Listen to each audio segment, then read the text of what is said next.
Miss Alsobrooks, Miss Alsobrooks, no. Mr. Lujan, no.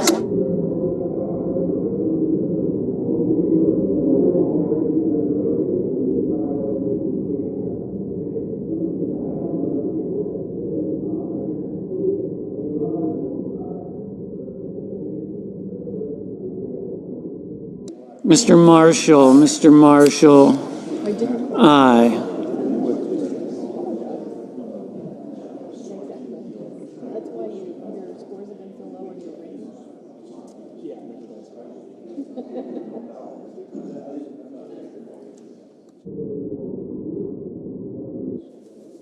Mr. Bozeman, aye. Mrs. Brett, aye. Mr. Hickenlooper, no.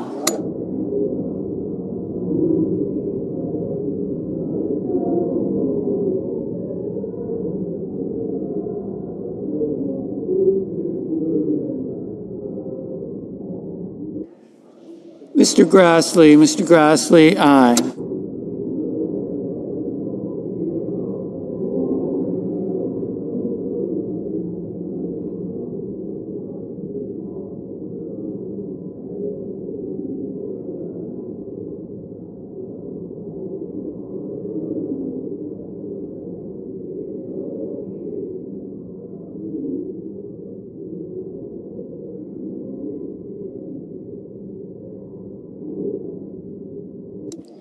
Mr. Cruz, aye.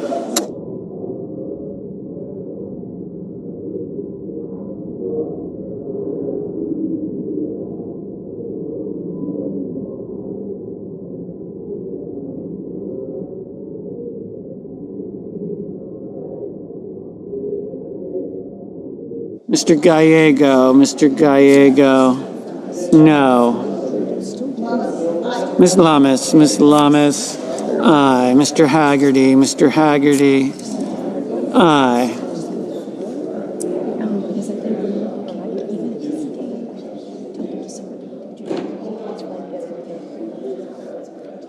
Mr.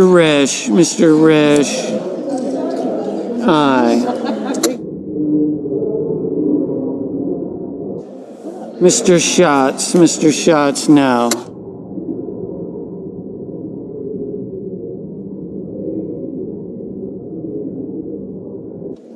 Mr. McCormick, aye.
Mr. Justice, Mr. Justice, aye.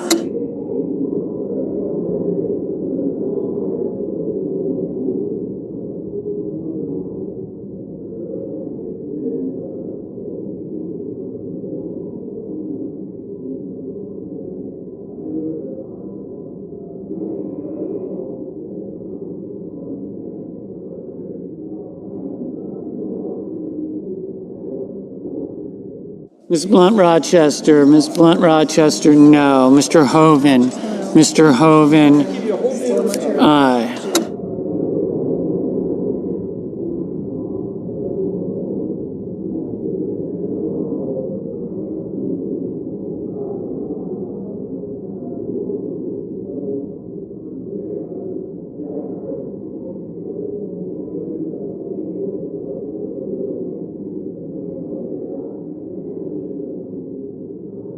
Mr. Schmidt, aye.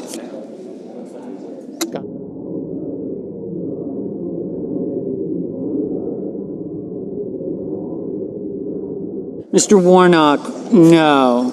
Mr. Daines, aye. Gotcha. Ms. Smith, no.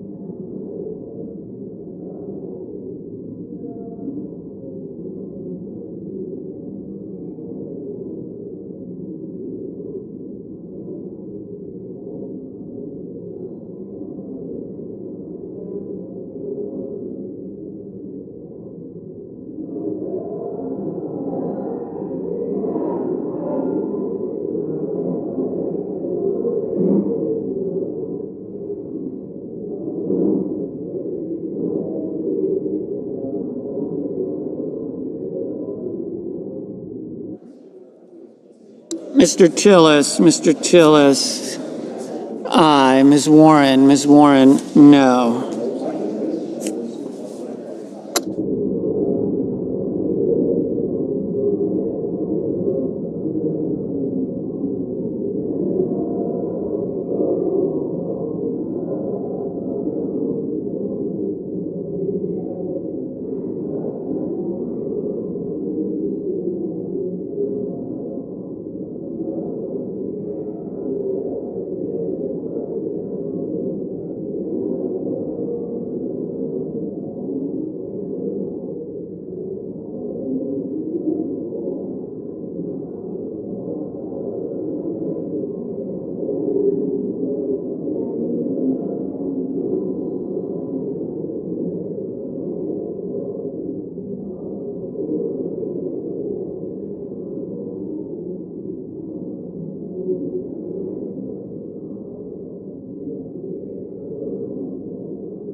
Mrs. Gillibrand, no.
Mr. Sullivan, aye.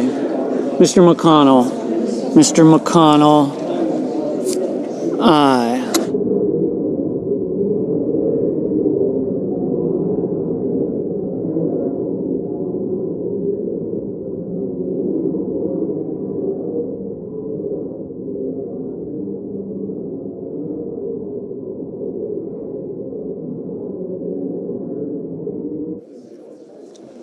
On this vote, the yeas are 52, the nays are 45, and the nomination is confirmed. Under the previous order, the motion to reconsider is considered made and laid upon the table, and the President will be immediately notified of the Senate's action. The clerk will report the motion to invoke cloture. Cloture motion. We, the undersigned senators, in accordance with the provisions of Rule 22 of the Standing Rules of the Senate, do hereby move to bring to a close debate on the nomination of Caleb Orr of Texas to be an Assistant Secretary of State, Economic and Business Affairs, signed by 17 senators. Under the previous order, the mandatory quorum call under Rule 22 has been waived. The question is it the sense of the Senate that the debate on the nomination of Caleb Orr of Texas to be Assistant Secretary of State for Economic and Business Affairs shall be brought to a close? The yeas and nays are mandatory under the rule. The clerk will call the roll. Ms. Also-Brooks.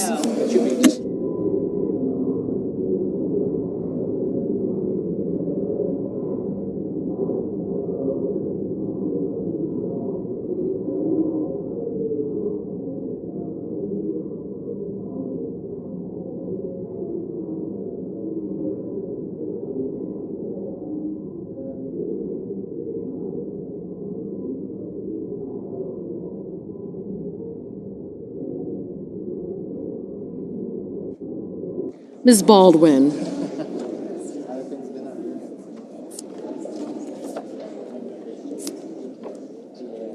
Mr. Banks.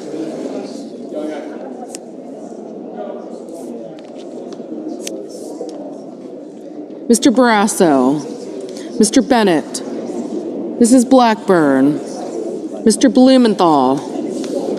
Ms. Blunt-Rochester. Mr. Booker.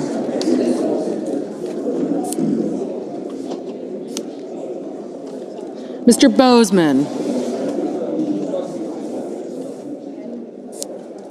Mrs. Britt.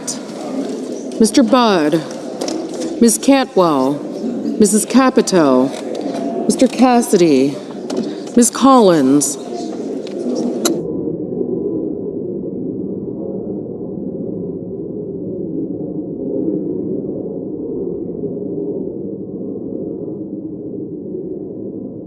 Mr. Coons, Mr. Cornyn,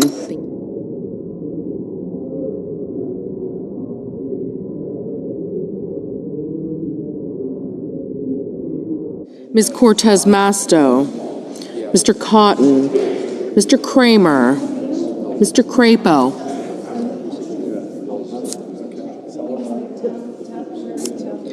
Mr. Cruz, Mr. Curtis,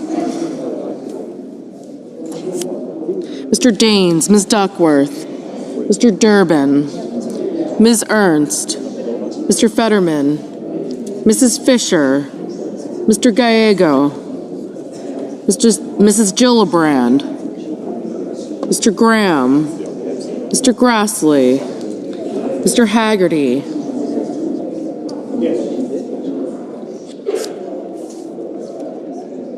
Ms. Hassan, Mr. Hawley, Mr. Heinrich, Mr. Hickenlooper, Ms. Hirono,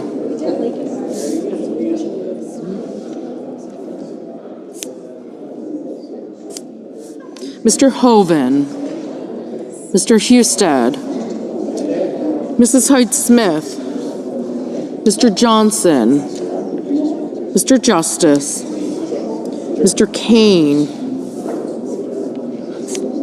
Mr. Kelly, Mr. Kennedy, Mr. Kim, Mr. King,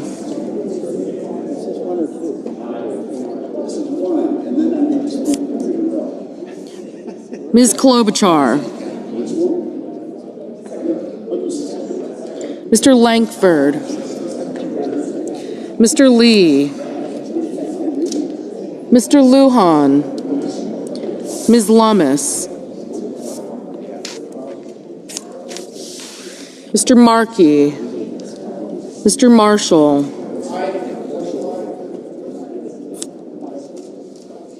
Mr. McConnell, Mr. McCormick,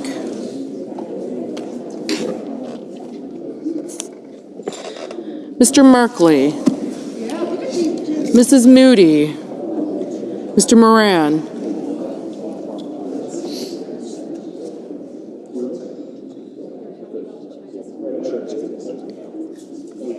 Mr. Marino,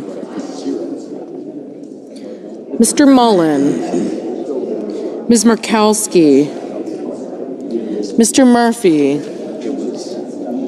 Mrs. Murray, Mr. Ossoff, Mr. Padilla, Mr. Paul, Mr. Peters, Mr. Reed,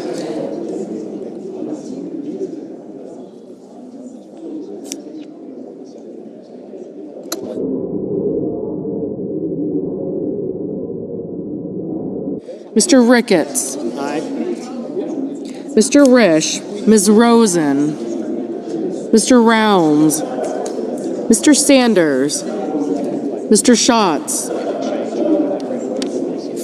Mr. Schiff,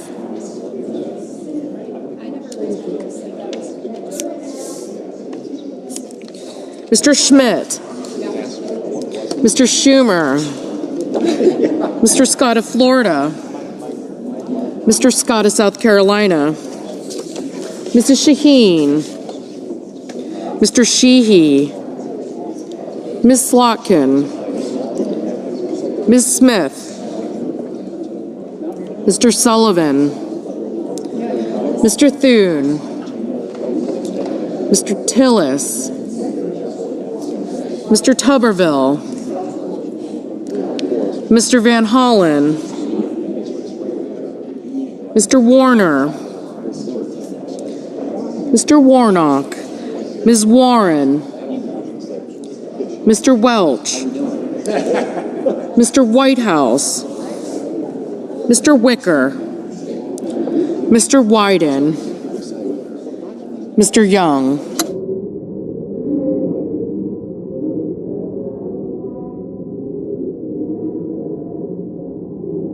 Senators voting in the affirmative: Bozeman, Cotton, Curtis, Daines, Ernst, Fetterman, Graham, Grassley, Hyde-Smith, Justice, Kennedy, Lankford, Marshall, McCormick, Moran, Ricketts, Risch, Scott of Florida, Sullivan, Tillis, Wicker, and Young. Mr. Cornyn, aye. Senators voting in the negative: also Brooks, Blumenthal, Gillibrand, Kane, Kim, Paul, Reed, Sanders, Schatz, Schiff, Smith, Warnock, Welch, and Wyden.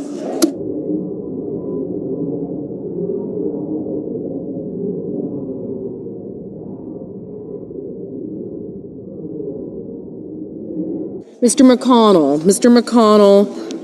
aye. Mr. Murphy, no. Mr. Haggerty, aye.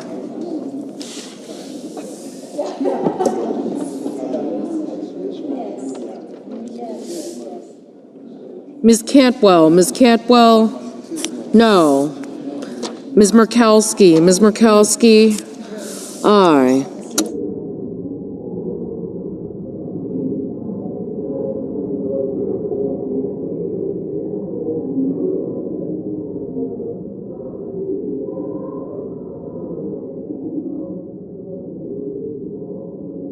Mrs. Fisher, aye.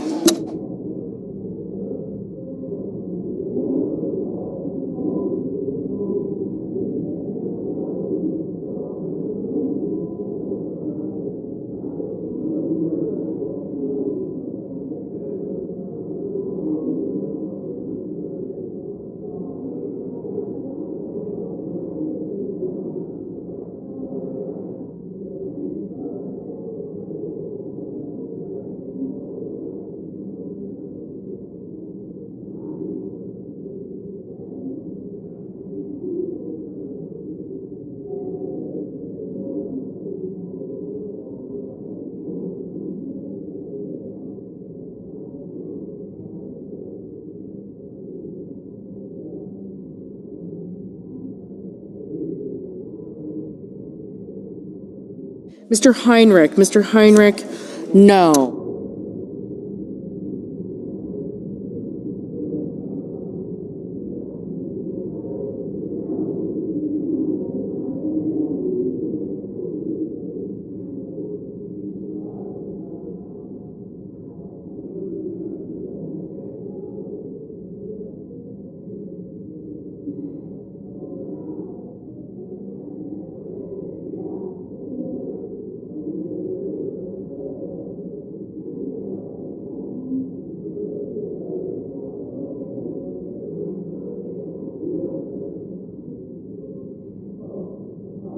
Mr. Cassidy, aye.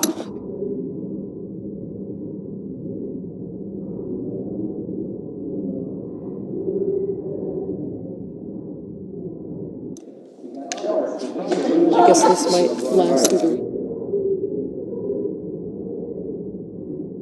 Ms. Collins, aye. Mr. Thune, aye. Mrs. Moody, aye. Mr. Mullen, aye. Ms. Hirono, no.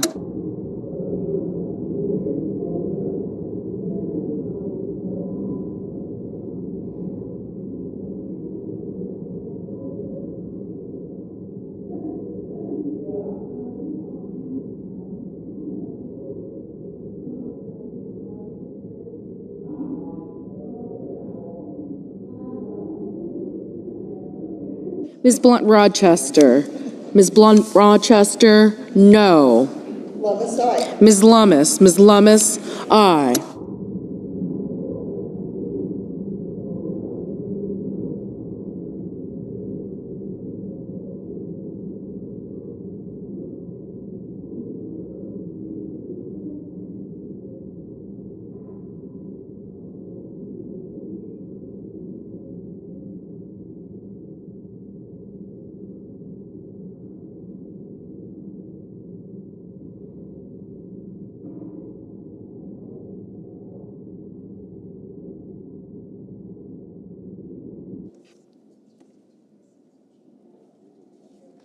Ms. Baldwin,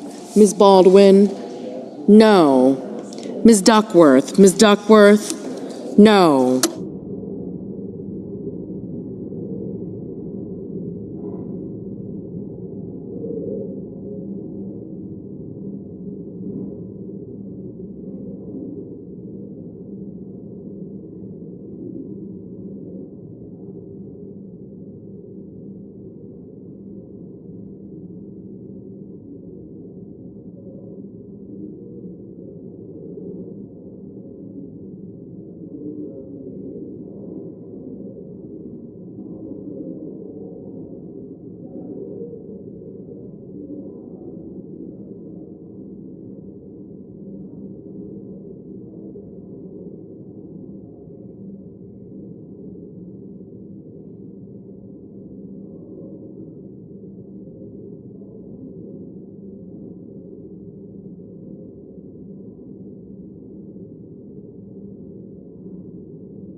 Ms. Warren, no.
Mr. Merkley, no.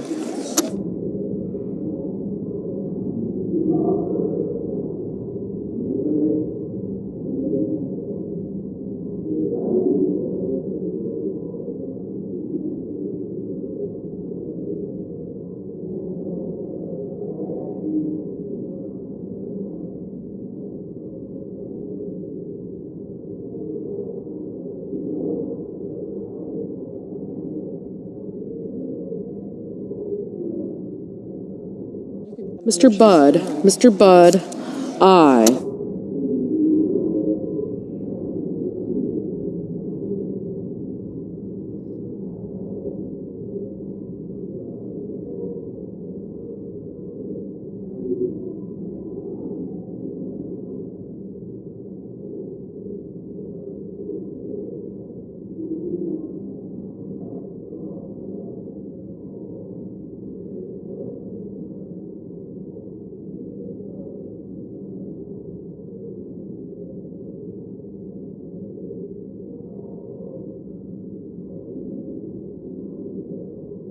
Mr. Husted, aye.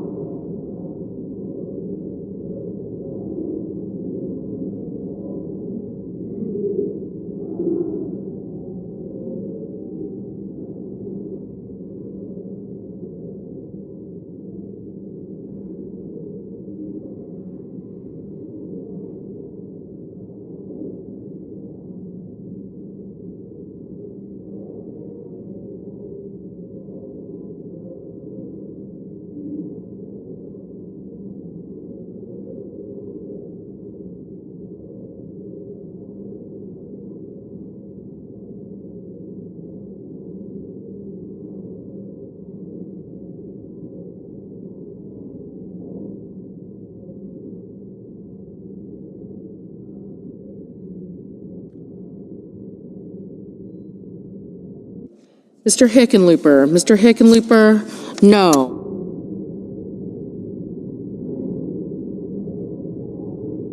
Mr. Van Hollen, no.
Mr. Coons, aye.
Mr. Bennett. Mr. Bennett, no.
Mrs. Britt. Mrs. Britt, aye.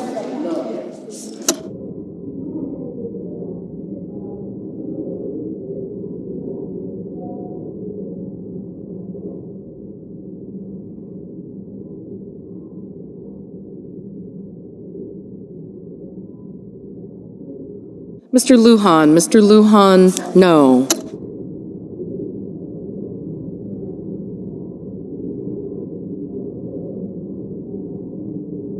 Ms. Cortez Masto. Ms. Cortez Masto, no. Ms. Slotkin. Ms. Slotkin, no. Mr. Peters. Mr. Peters, no.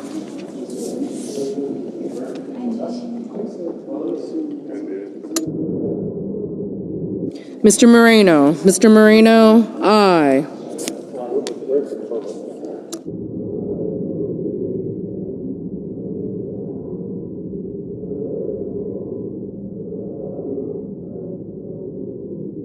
Mr. Kelly. Mr. Kelly, no.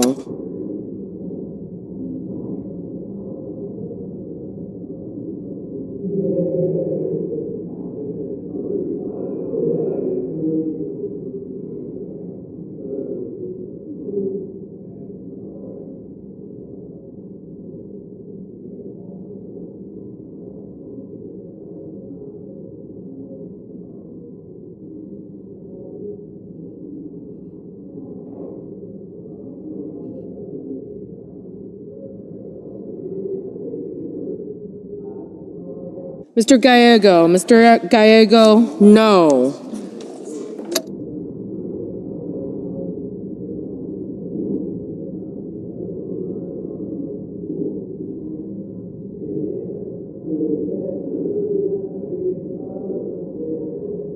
Mr. Hoven. Mr. Hoven, aye.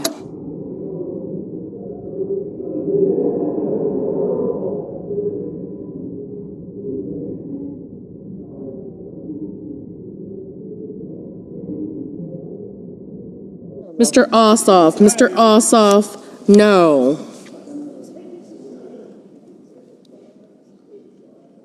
Mr. Durbin. Mr. Durbin, no.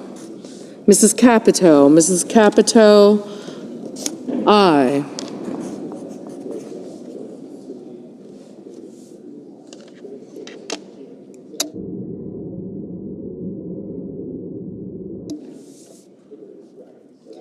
Mr. Rounds. Mr. Rounds, aye.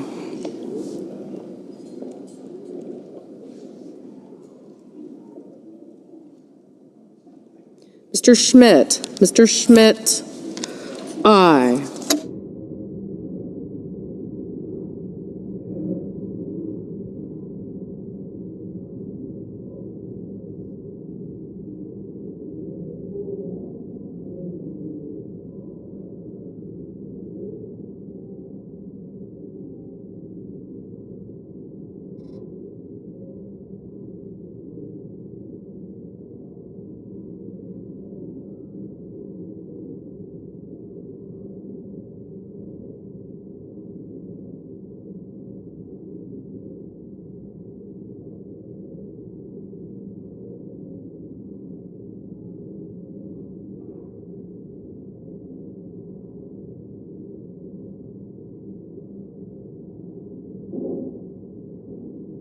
Mr. Crapo. Mr. Crapo, aye.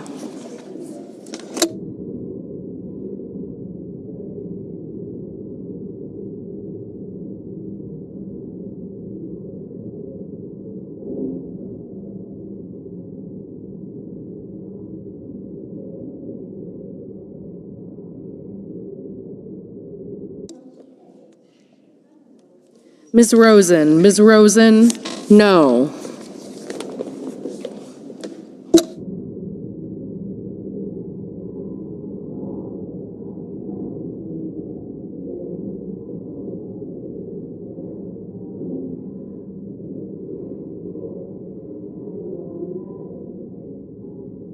Mr. Padilla. Mr. Padilla, no.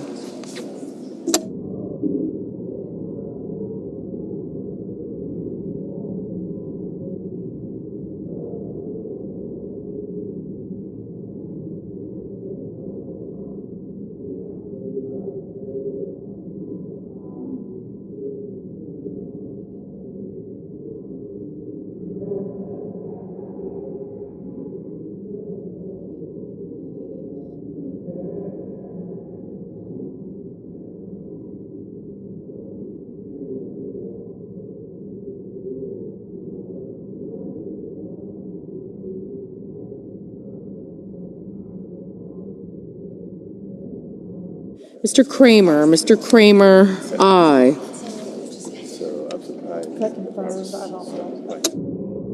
Mr. Tuberville. Mr. Tuberville, aye.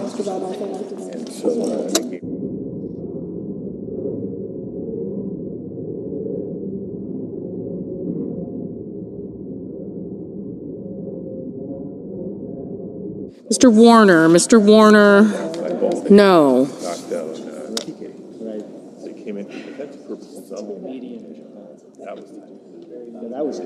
Mr. Sheehy. Mr. Sheehy, aye.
Mr. Scott. Mr. Scott of South Carolina, aye.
Mr. Barrasso, aye.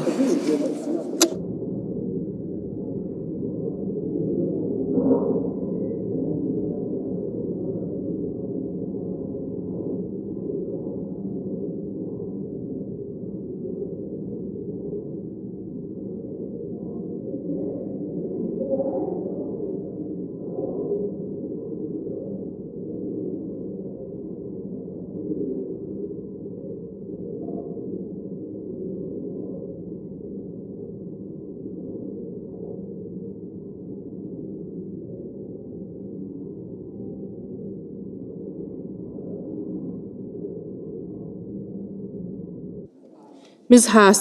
Hassan, aye.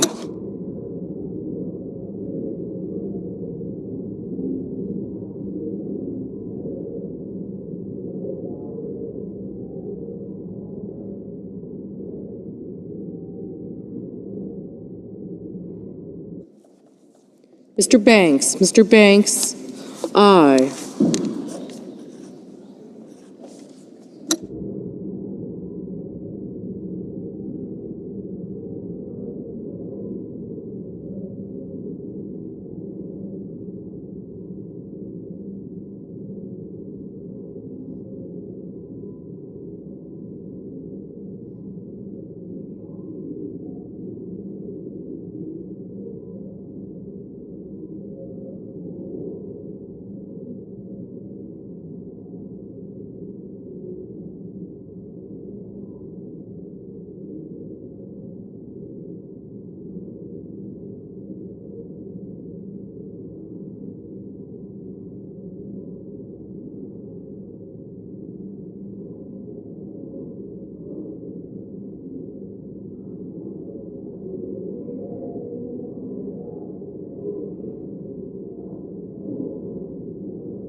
Mrs. Murray, no.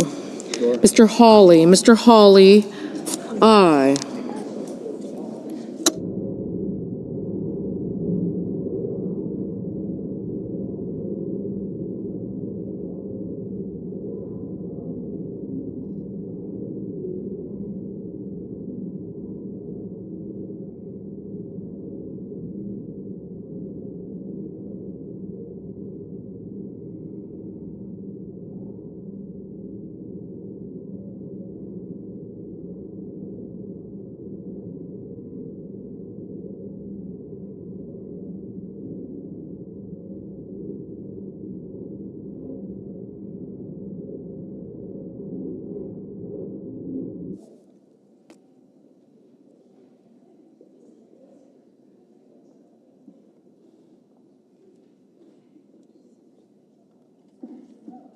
Mr.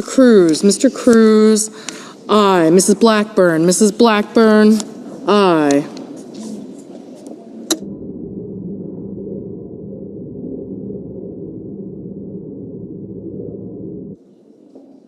Mrs. Shaheen, aye.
Mr. King, aye.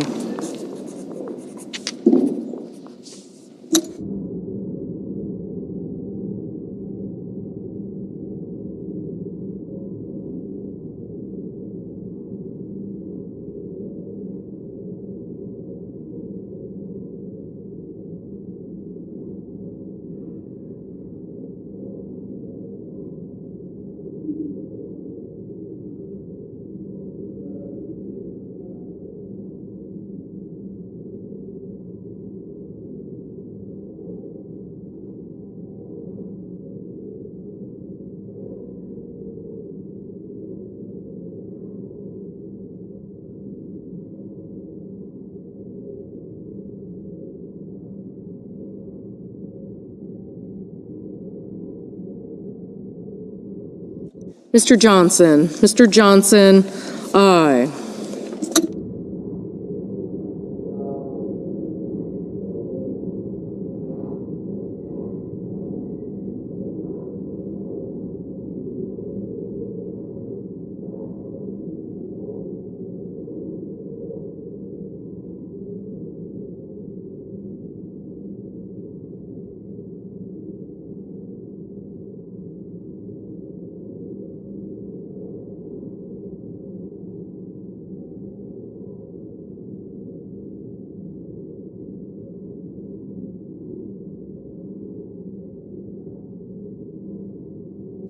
Mr. Whitehouse. Mr. Whitehouse, no.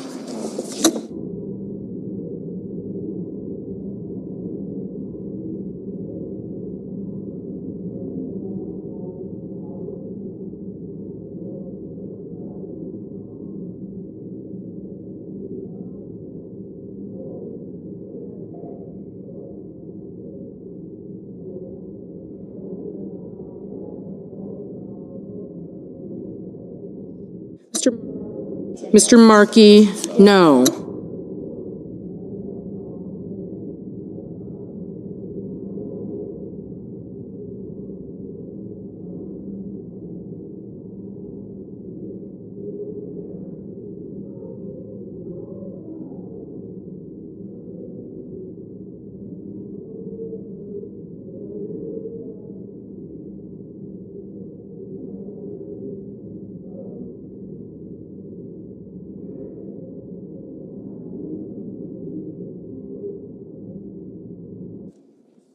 I'm just curious. I don't. Mr. Lee. Mr. Lee, aye.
Mr. Schumer. Mr. Schumer, no.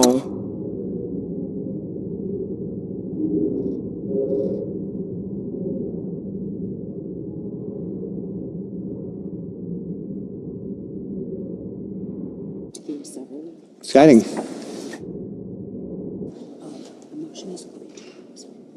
On this vote, the ayes are 57, the nays are 41. The motion is agreed to. Clerk will report the nomination. The clerk will report the nomination. Department of State, Caleb Orr of Texas, to be Assistant Secretary, Economic and Business Affairs.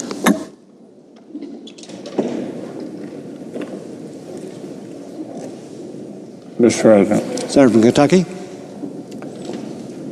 I know that many of our colleagues and the American people have seen the tragic news out of my hometown just yesterday. And I'm grateful for their thoughts and their prayers this morning directed toward the people of Louisville. Folks around our county, Jefferson County, need those prayers right now in the days and weeks to come. The death toll from last evening's UPS crash has continued to rise throughout the day. For the families of these victims and for the injured survivors being treated at area hospitals, life will never be the same. There's a lot of grief welling up right now in Kentucky. This would be true even in the case of a single life lost.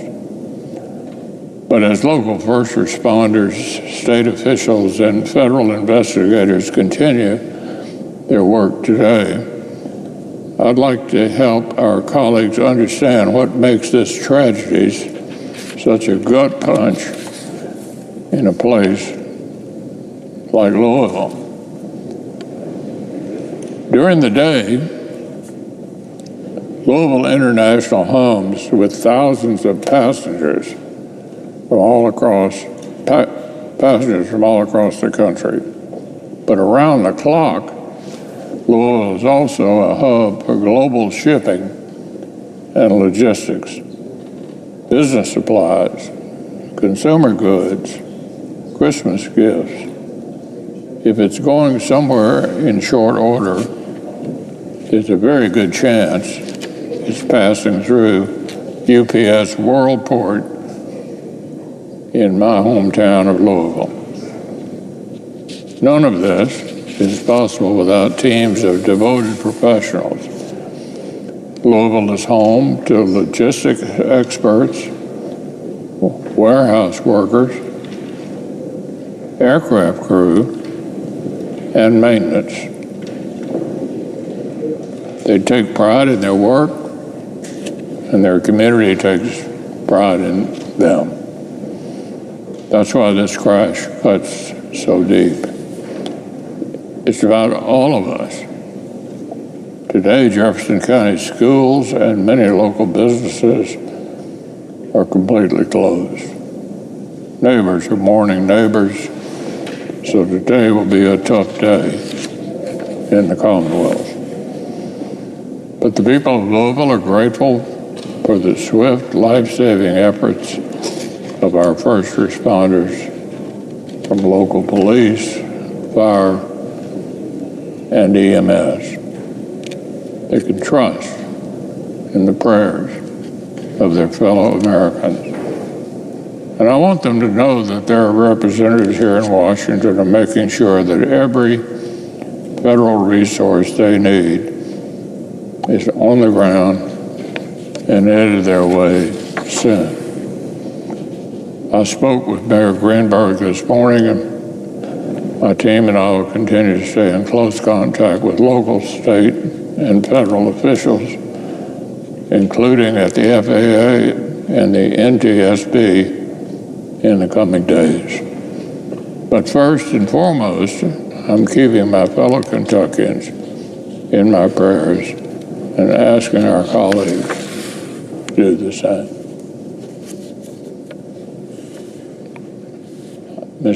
I suggest you have Zakone. Clerk, call the roll. Ms. Alster-Brooks.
Senator for Hawaii.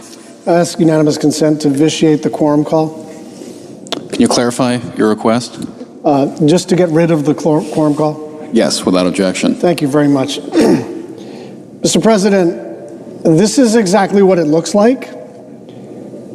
The President of the United States is going out of his way to make sure that people don't have enough to eat. And it is hard to believe because it does sound crazy. It does sound partisan. But he really is using hunger as a political weapon. Let's back up for a second. On September 30th, this administration, the Trump administration, released a plan saying that they were going to use a contingency fund to pay SNAP benefits during the shutdown. So this is the way it's been done. Every time there's a shutdown, there's a pocket of money that's literally there to pay SNAP benefits in case there's an emergency of any kind, including a lapse in appropriations. But then 3 weeks later, they said, never mind, we're not permitted to pay these benefits during a shutdown. Now, that was clearly not the case, and they had already issued guidance saying we're going to use this fund. They pulled it because they wanted to create leverage, but then they went to court to argue against paying these SNAP benefits. And then 2 separate judges said, not only are you permitted to use this contingency fund to pay nutritional assistance benefits to the working poor, children, the elderly, the disabled. Not only are you permitted to do that, you're required under the statute to do that. So now you got 2 federal judges saying the law is clear. It's not a question of whether you're permitted to do it or not. It's actually whether you're permitted to not do it. And the judges both said, you got to do this. That's what the law says. And so this week, they announced that they're only going to pay half of the benefits. They're going to pay half of the SNAP benefits that 40 million Americans need. And it's kind of even worse than that because SNAP goes through state agencies. And state agencies, in a lot of cases, the unemployment system is like this. They have these antiquated computer systems. And so any change in the benefit structure has to be reprogrammed into their computer systems and then loaded up onto the EBT cards. And so some states are going to be able to implement this half benefit within a few days. But there are several states with antiquated computer systems that are saying it could be weeks or even months. And I just want to make this point extremely clear. None of that is necessary. They're clearly feeling some amount of heat and urgency to end the shutdown. And so usually what you do if you're the President of the United States and you feel an urgent need to cut a deal is you try to get the people with whom you would need to make a deal into a room and begin a negotiation. But Trump really doesn't want to do that. He thinks we're evil. His senior advisor has called the Democratic Party a domestic terrorist organization or some such thing. And so he's just like, I don't know if he's incapable or at least so far unwilling to do the basic blocking and tackling required by being a political leader at any level. County council, mayor, state legislature, lieutenant governor, House, Senate, whatever, you got to like interact with people that you have disagreements with, but he doesn't want to do that. And so his theory of change, Stephen Miller, Russ Vought, some of these folks, is we're just going to squeeze Democrats. Now that would be like normal hardball politics, except for this. What they mean by squeezing Democrats is they mean threatening to shut down or throttle air traffic. What they mean by squeezing Democrats is canceling long-planned, long-approved projects that benefit everybody across the country. What they mean by squeezing Democrats in this particular instance is that 40 million people are going to not have enough to eat. And so, look, I don't always want to be the partisan warrior. I like interacting with my Republican colleagues. I come from the state of Hawaii where it's a decisive majority of Democrats. So one of the muscles that I had to develop over the last 13 years was sort of how to interact with the other party and make arrangements, cut deals, compartmentalize, the problems that I have with some of these folks on other issues and find common ground. And my appeal to my Republican colleagues is very simple. Can we just leave the kids harmless? Can we leave the hungry harmless? Like, we're clearly in a disagreement about how the appropriations process and this Affordable Care Act subsidy question should be wrestled to the ground. Now, my own view is like, let's just be adults and convene and then wrangle and argue and shout at each other a little bit and then reconvene and then cut the deal. That's how the country is supposed to work. But separate and apart from that, can we please say that using hunger as a weapon is out of bounds in the United States? There is a long and pretty dark history, an evil history of politicians, some popularly elected, some not elected, using food as a means of political control. And I think that's not a road that we want to go down. I think we want to say, whatever else we're fighting about, if there are Americans who are hungry, then we should hold them harmless. And just to be clear, there is no shortage of money in the United States of America. Stock market is booming. You've got these AI data centers like racking up $100 and $200 billion capital expenditure plans. There is enough money sloshing around in the public and the private sector to pay for food. There really is. If you're a regular person trying to put food on the table for your family, if you are trying to keep your health insurance premiums from more than doubling, if you're struggling to pay your bills and make ends meet because everything is getting more expensive, there's no money for you. But there is enough money for a golden toilet. And there is enough money for a $173 million new aircraft for the Secretary of Homeland Security. And there is $40 billion for the country of Argentina to bail them out, which coincidentally is about the amount of money that it would cost to extend these Affordable Care Act tax credits. So it's not a question of the economy is contracting and our debt is out of control and all the rest of it. This body just passed a $1.5 trillion deficit increase in the form of a tax cut where the benefits go not exclusively but disproportionately to wealthy individuals. And so it's not a question of there not being enough money. The problem is that they have decided that there's not enough money for you. I yield the floor.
Mr. President.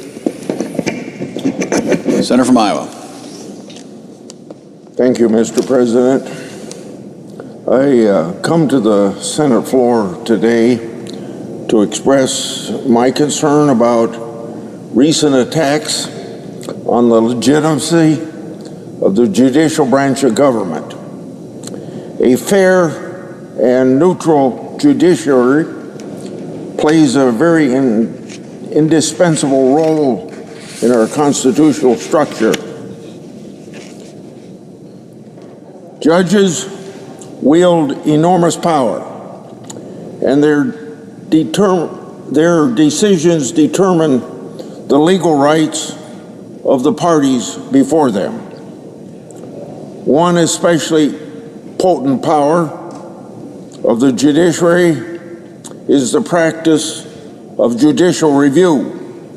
As we all know, the judiciary sometimes decides cases that impact the operation of laws passed by Congress or the actions of the executive branch. We accept this judicial review because neutral arbiters are necessary in a system based upon the rule of law, but this system only works if everyone accepts that the arbiters are, in fact, neutral, litigants, the co-equal branches of government, and the American people must be confident that judges are merely saying what the law is and not what those judges wish the law to be. Our judicial system also requires respect for appellate review.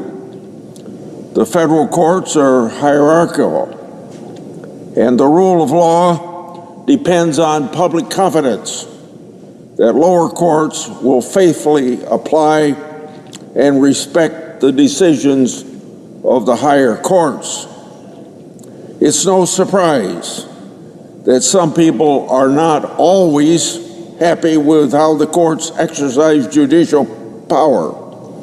Criticism is fair and sometimes warranted, but too often it is strayed into outright attacks on the judiciary as an institution.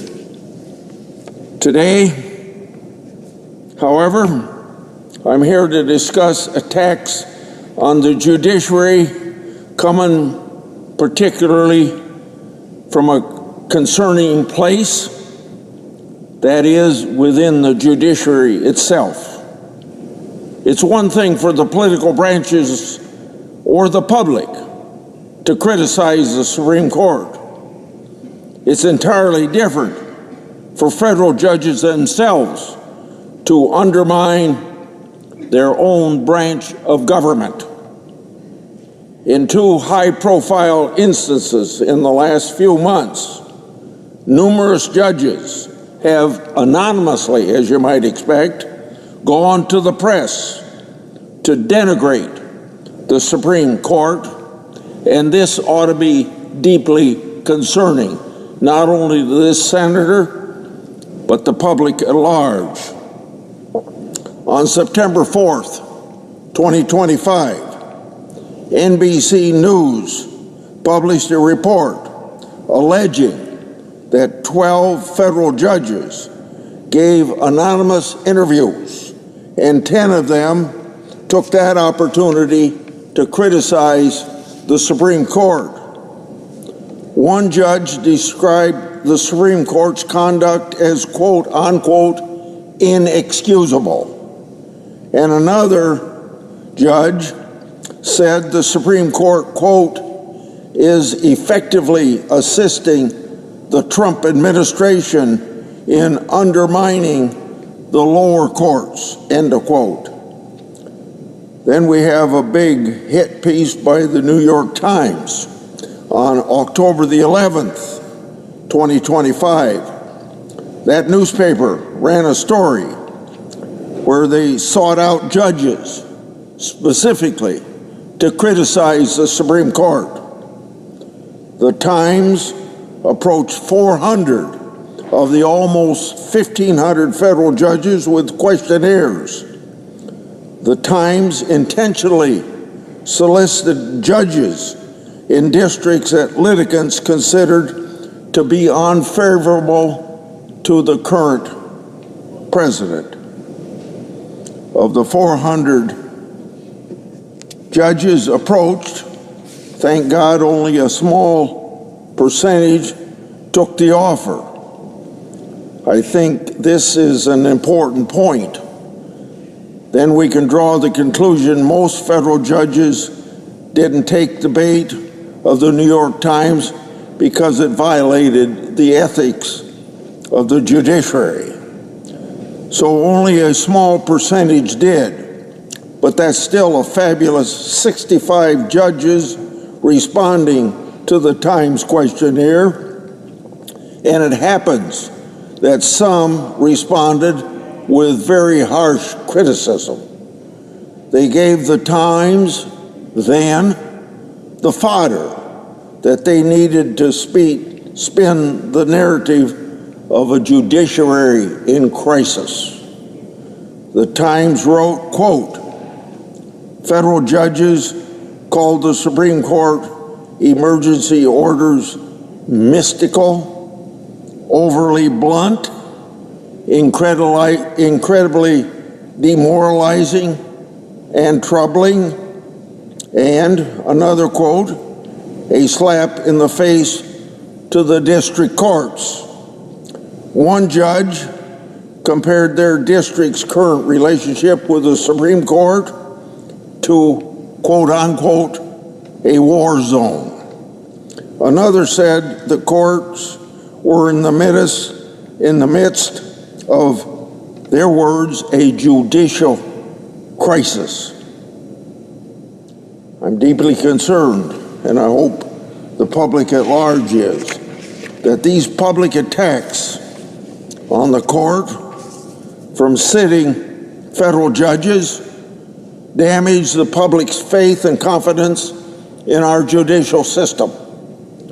When judges call the legitimacy of their own branch of government into question, they erode the faith of the institutions itself.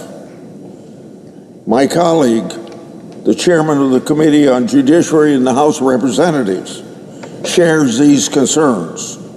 Together, we sent a letter of concern to Chief Justice Roberts. We expressed our concern that the conduct of the judges, as reported, may violate the applicable ethical canons. We also asked whether the judicial branch will give guidance to federal judges or even investigate this matter. The document called the Code of Conduct for United States Judges is very clear that judges have an obligation to uphold public confidence in the judiciary. For example, Canon 2 states, and I quote, "A judge should act at all times in a manner that promotes public confidence in the integrity and impartiality of the judiciary," end of quote. In 2024, Chief Judge Diaz of the Fourth Circuit applied the canon in resolving a judicial complaint against a judge for authoring an opinion piece lambasting a sitting Supreme Court justice. He concluded that the judge in question violated the canons and, quote, diminished the public confidence in the integrity and independence of the federal judiciary, end quote. Chief Judge Diaz reasoning appears to apply with similar force to the recent anonymous attacks on the court. Anonymous public comments from sitting judges describing the relationship between the Supreme Court and lower courts as a quote-unquote war zone, and otherwise attacking the legitimacy of the Supreme Court rulings undermines public confidence in the integrity and impartiality of the judiciary. In fact, it may violate the code of conduct. Judges shouldn't mimic the infighting and rhetorical attacks that are so common among us in the political arena. This damages the public faith in the judiciary. The Supreme Court is then a uniquely American institution that has played an important role since our public's founding, and in contrast to the other branches, meaning the political branches of the federal government, the Supreme Court is meant to stand above the day-to-day squabbles of politics. And that's not just the Supreme Court, as I implied, that's the entire, every level of the judicial branch. For the most part, the court does this remarkably well, speaking of the Supreme Court. We know this because neither Democrats or Republicans are always happy with the decision of our highest court. The court is either too conservative or too liberal, depending on the day and who you ask.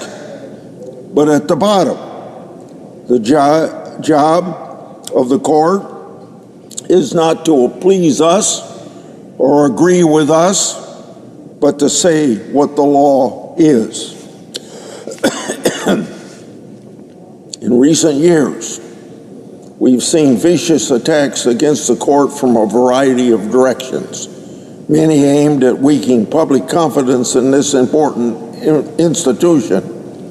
This is bad for all of us. So today, I'm here to defend the integrity of the Supreme Court and to urge the judicial branch to address these attacks that are coming from within, mostly by district court judges and the ones that reply to everything anonymously and really don't have the guts to stand publicly with their criticism of the Supreme Court. So here is my bottom line. I call on the federal judiciary to give clear guidance to federal judges on acceptable public commentary and to take seriously the public's perception and confidence in the courts. I yield the floor.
Without objection. Question occurs on the nomination. The question occurs on the nomination. Is there a sufficient second? There appears to be. The clerk will call the roll. Ms. Alsterbrooks, Ms. Baldwin, Mr. Banks. Thank you. Thank you. Mr. Barrasso. Ms. Blackburn. Mr. Bennett, Mrs. Blackburn. I got you. Mr. Blumenthal. Ms. Blunt Rochester.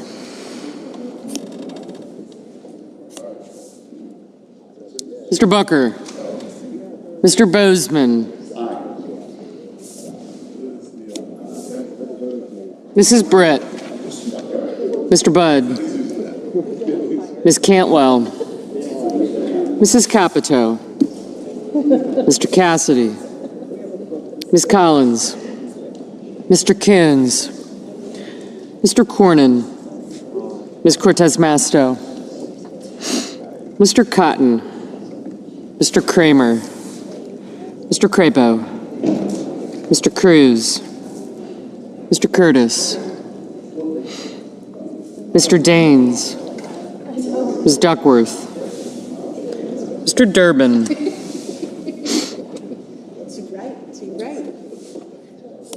Ms. Ernst. Mr. Fetterman. Mrs. Fisher. Mr. Gallego. Mrs. Gillibrand. Mr. Graham. Mr. Grassley. Mr. Haggerty. Ms. Hassan. Mr. Hawley. Yeah. Mr. Heinrich. Mr. Hickenlooper. Ms. Hirono. Mr. Hoven. Mr. Husted. Mrs. Hyde-Smith. Mr. Johnson. Mr. Justice. Mr. Kane. Mr. Kelly. Mr. Kennedy. Mr. Kim. Mr. King. Ms. Klobuchar. Mr. Langford. Mr. Lee. Mr. Lujan. Ms. Lummis. Mr. Markey. Mr. Marshall. Mr. McConnell. Mr. McCormick. Mr. Merkley. Mrs. Moody. Mr. Moran. Mr. Marino. Mr. Mullen. Ms. Murkowski. Mr. Murphy.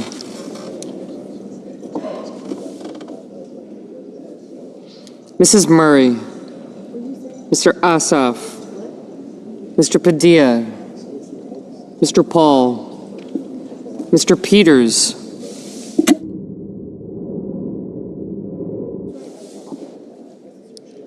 Mr. Reed. Mr. Ricketts. Mr. Risch. Ms. Rosen. Mr. Rounds. Mr. Sanders. Mr. Schatz. Mr. Schiff. Mr. Schmidt. Mr. Schumer. Mr. Scott of Florida. Mr. Scott of South Carolina. Mrs. Shaheen. Mr. Sheehy. Ms. Slatkin. Ms. Smith. Mr. Sullivan. Mr. Thune. Mr. Tillis. Mr. Tuberville. Mr. Van Hollen. Mr. Warner. Mr. Warnock. Ms. Warren. Mr. Welch. Mr. Whitehouse. Mr. Wicker. Mr. Wyden. Mr. Young.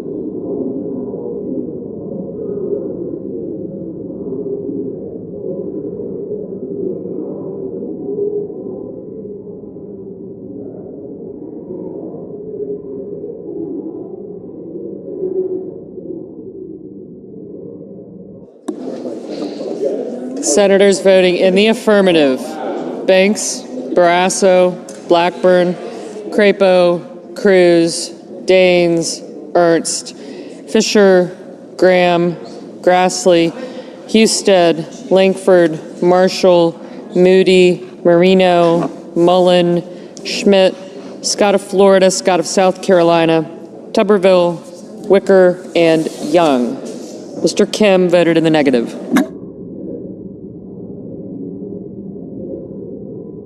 Mr. Kramer, aye. Mr. Budd, aye.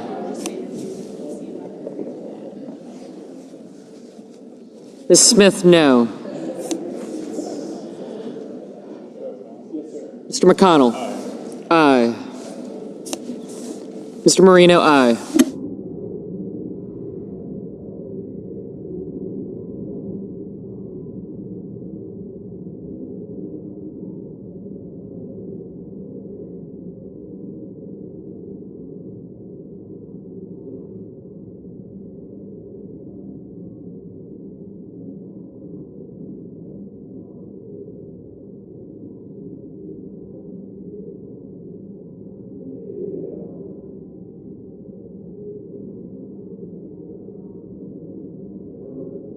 Mr. Johnson, aye.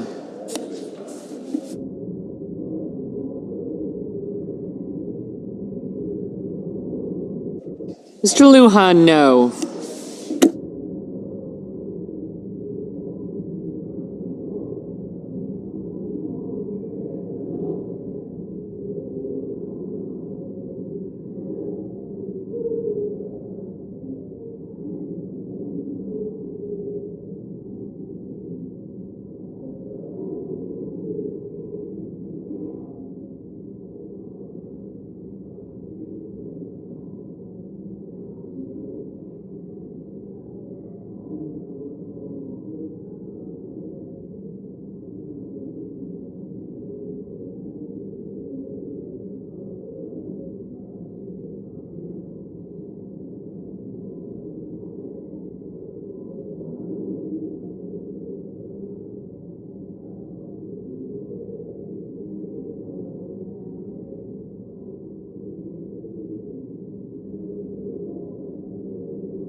Ms. Cantwell, no.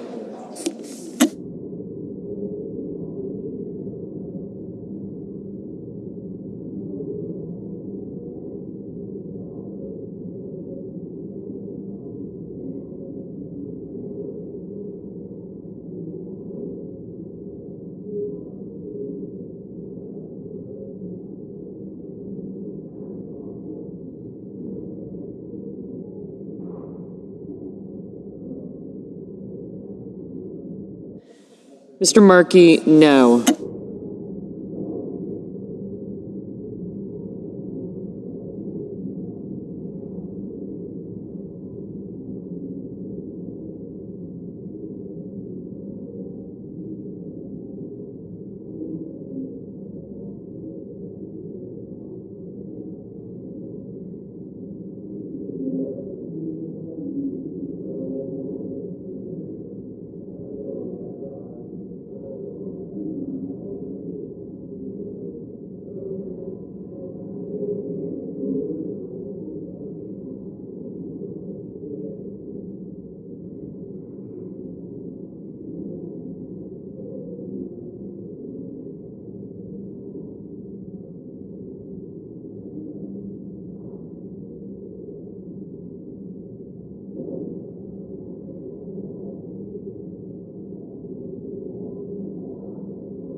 Mrs. Capito, aye. Mr. Risch, aye. Mr. Curtis, aye.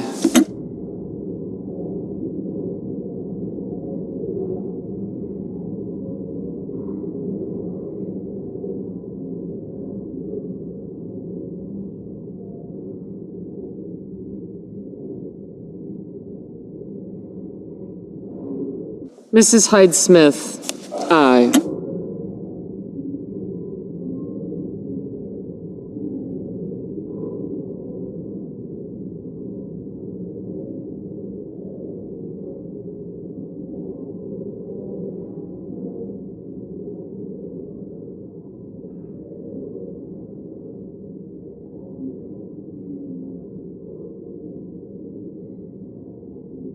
Ms. Burkowski, aye.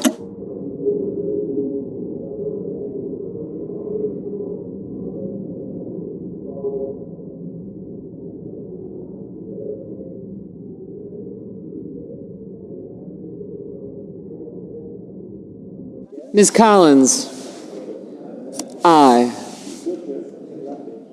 Mr. Tillis, aye.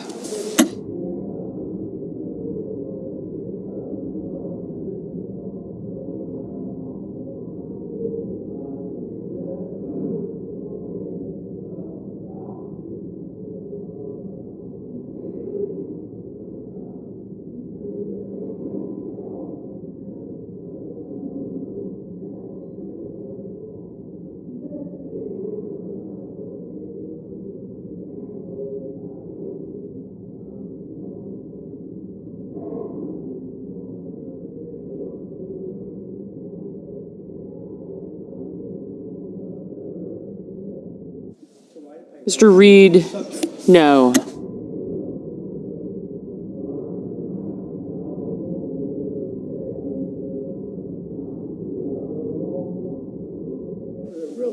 Mr. Schatz, no.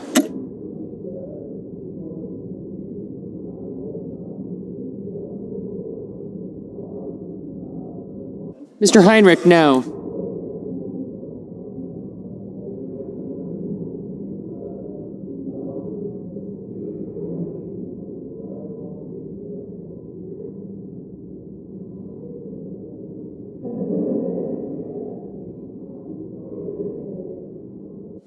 Mr. Cotton, aye.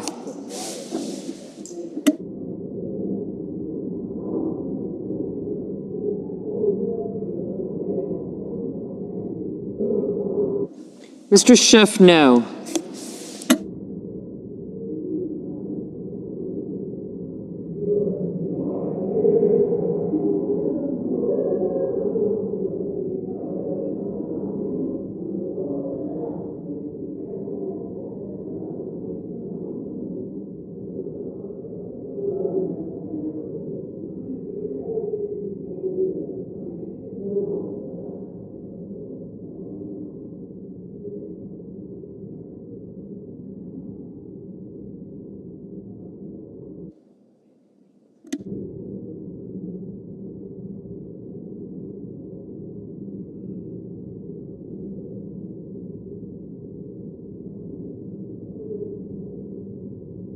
Mr. Coons, aye.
Mr. Durbin? No.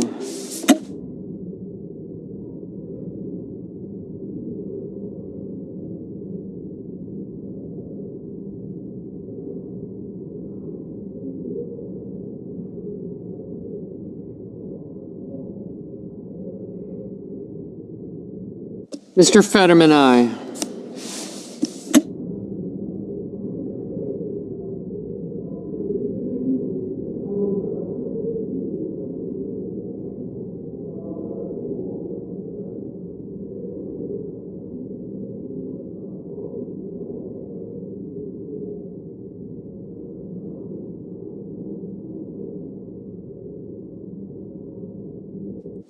Mr. Padilla?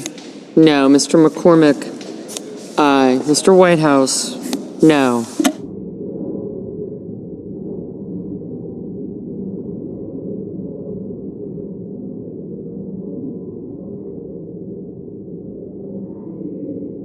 Ms. Slotkin? No. Ms. Blunt Rochester? No. Mrs. Murray? No.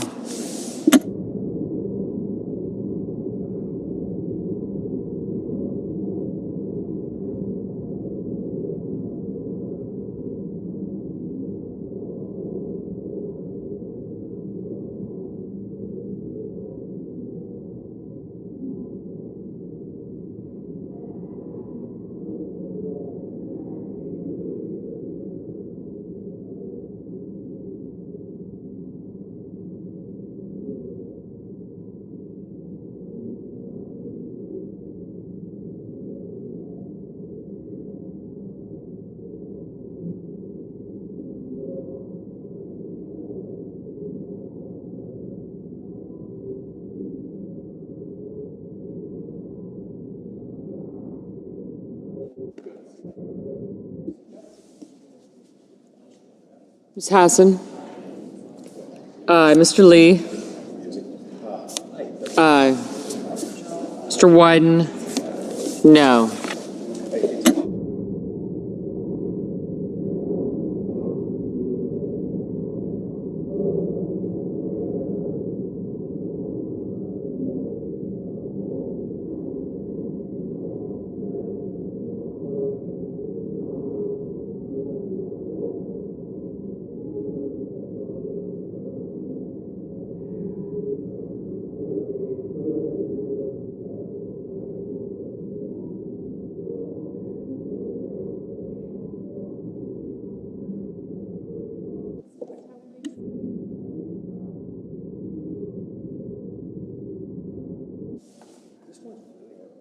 Mr. Kennedy, aye.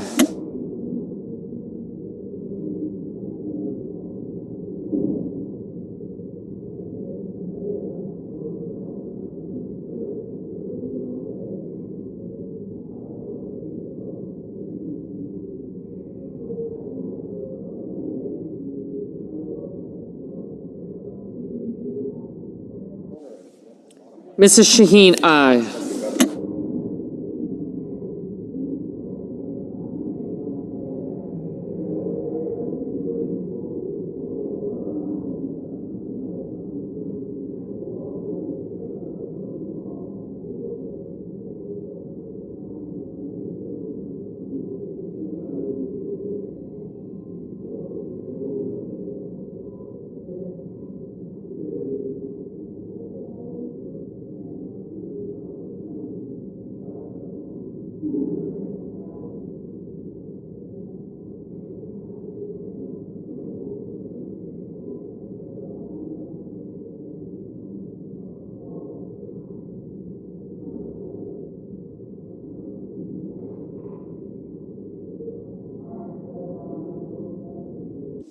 Mr. Ossoff, no.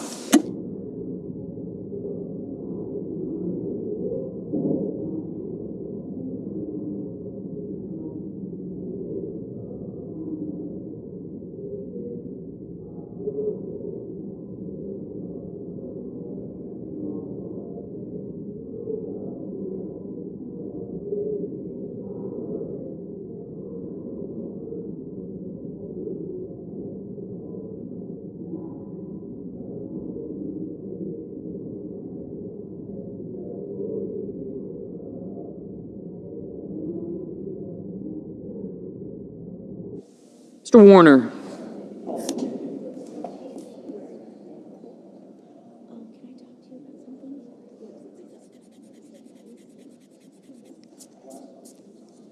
Mr. Warner, no. Mr. Schumer, no.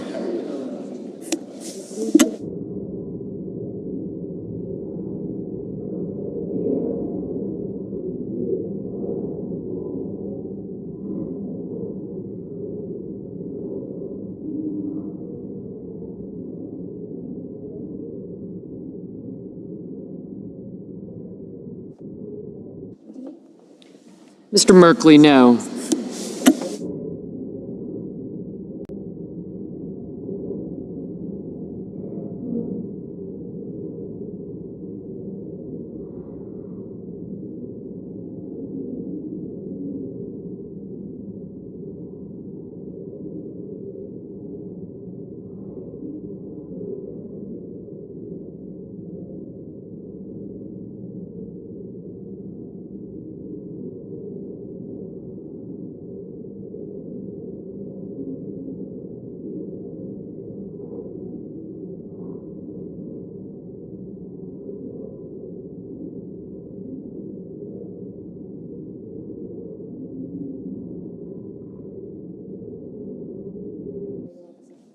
Ms. Baldwin, no.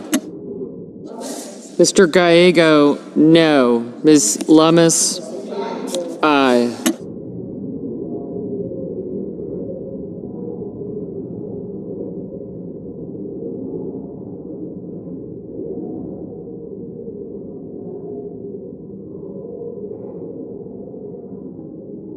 Mrs. Gillibrand, no. Mr. Bennett, no.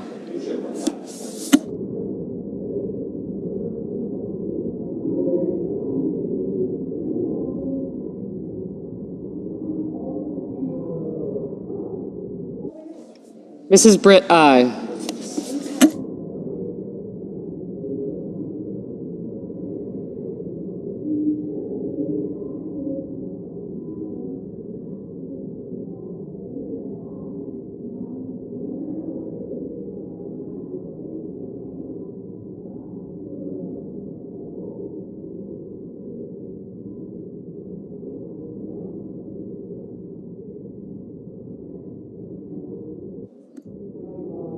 Ms. Klobuchar, no.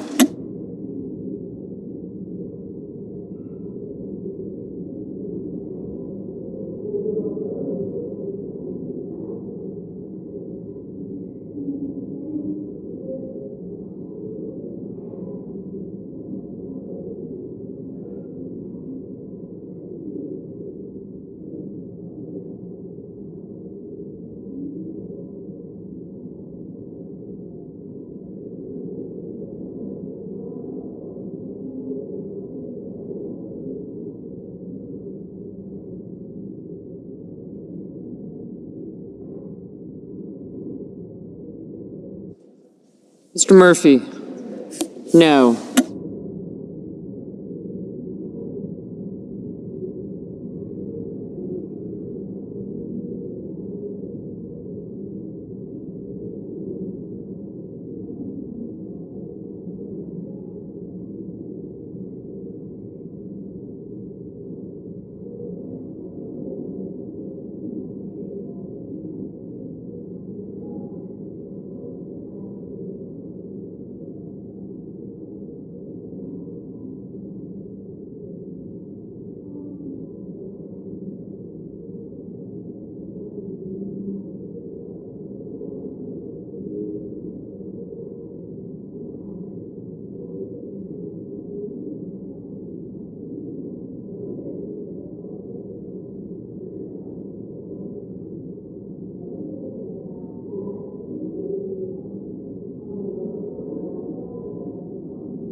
Mr. Sullivan, aye.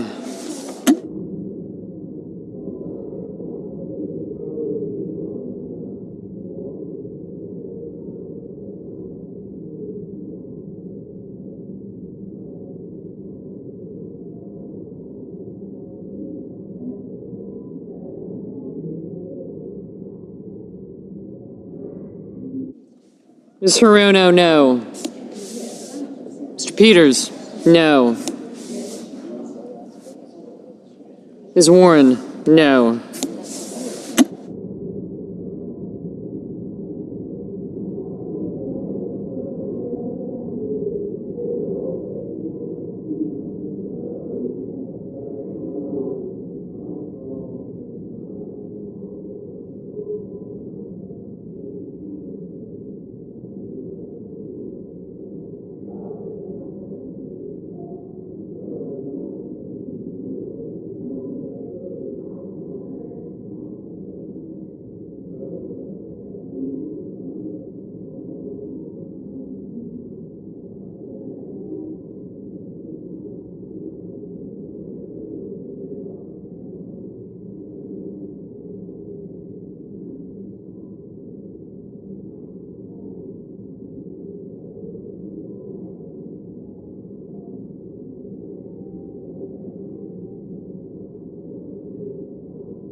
Mr. Hickenlooper, no.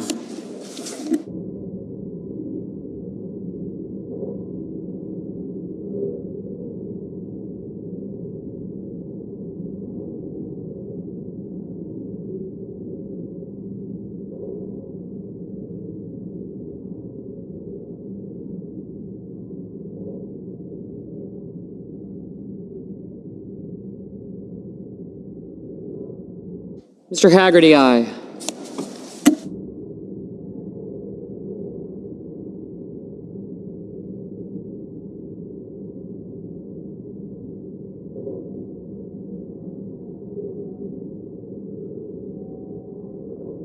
Mr. Kane, no. Mr. Warnock, no.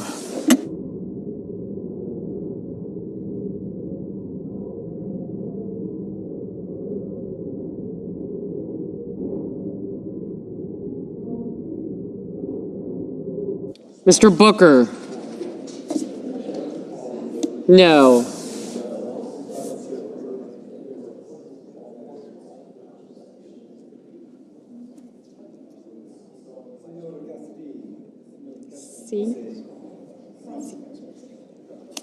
Mr. Cassidy, aye.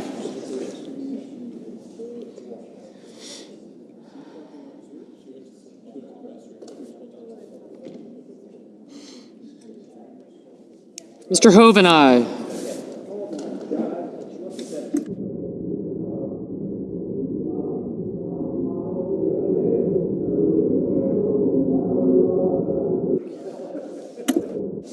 Mr. Welch, no. Mr. Sanders, no.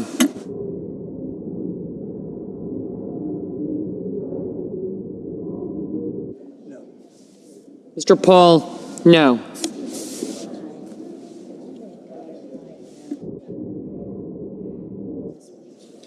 Mr. Thune, aye. Ms. Rosen, no.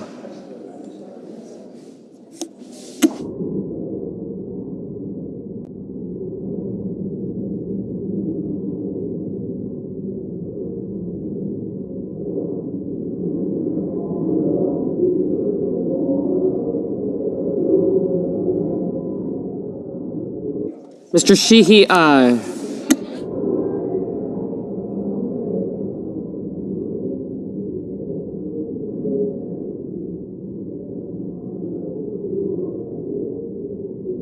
Mr. Rounds, aye. Mr. Hawley, aye.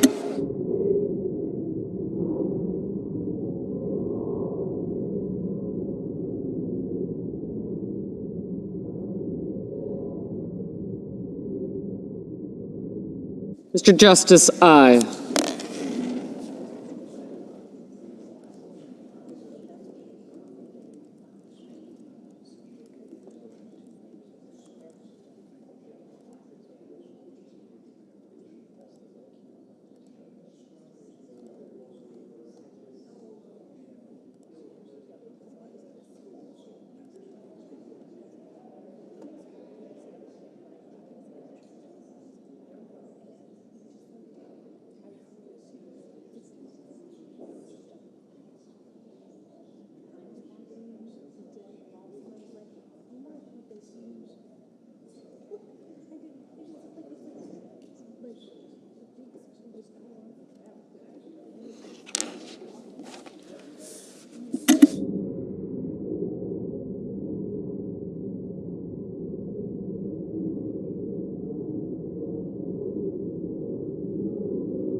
Mr. Bozeman, aye.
Ms. Alsabrooks, no.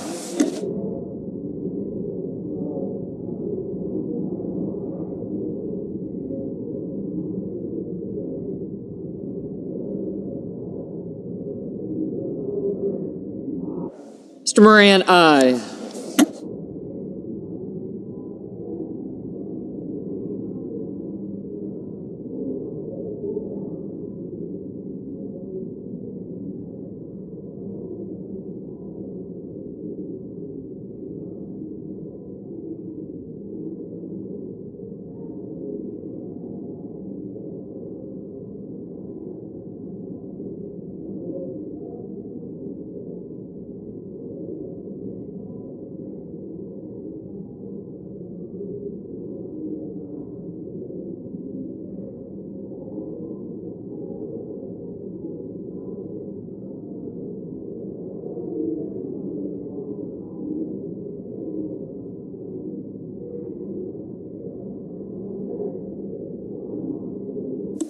Mr. Van Hollen, no.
Mr. Kelly, no.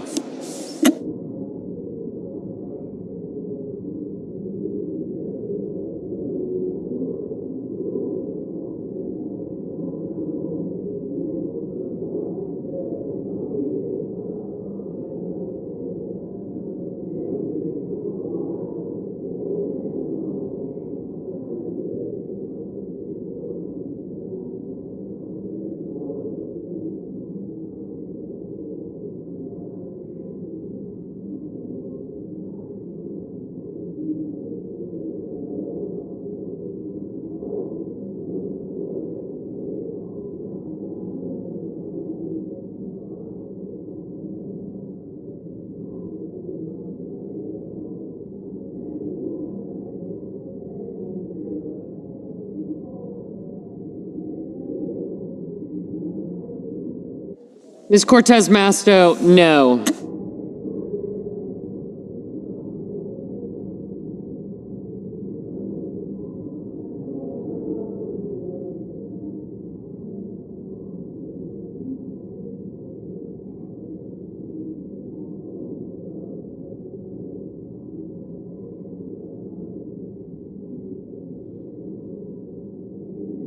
Mr. Ricketts, aye.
Mr. King, aye.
Mr. Blumenthal, no.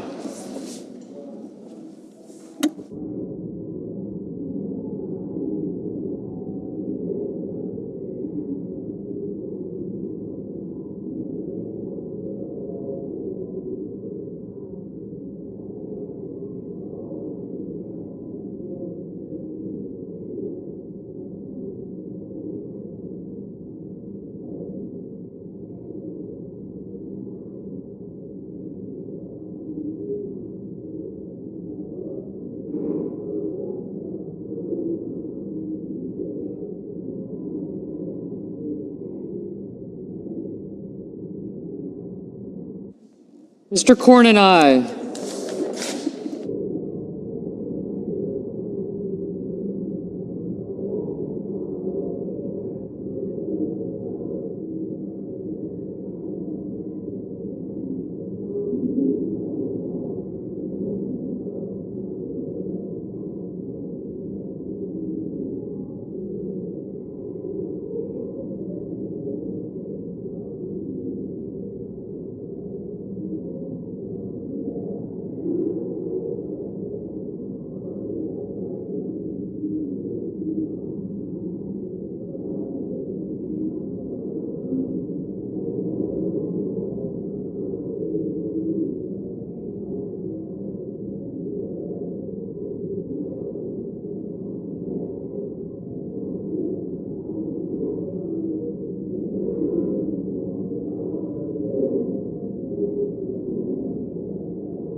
Ms. Duckworth, no.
On this vote, the yeas are 57, the nays are 43. The nomination is confirmed.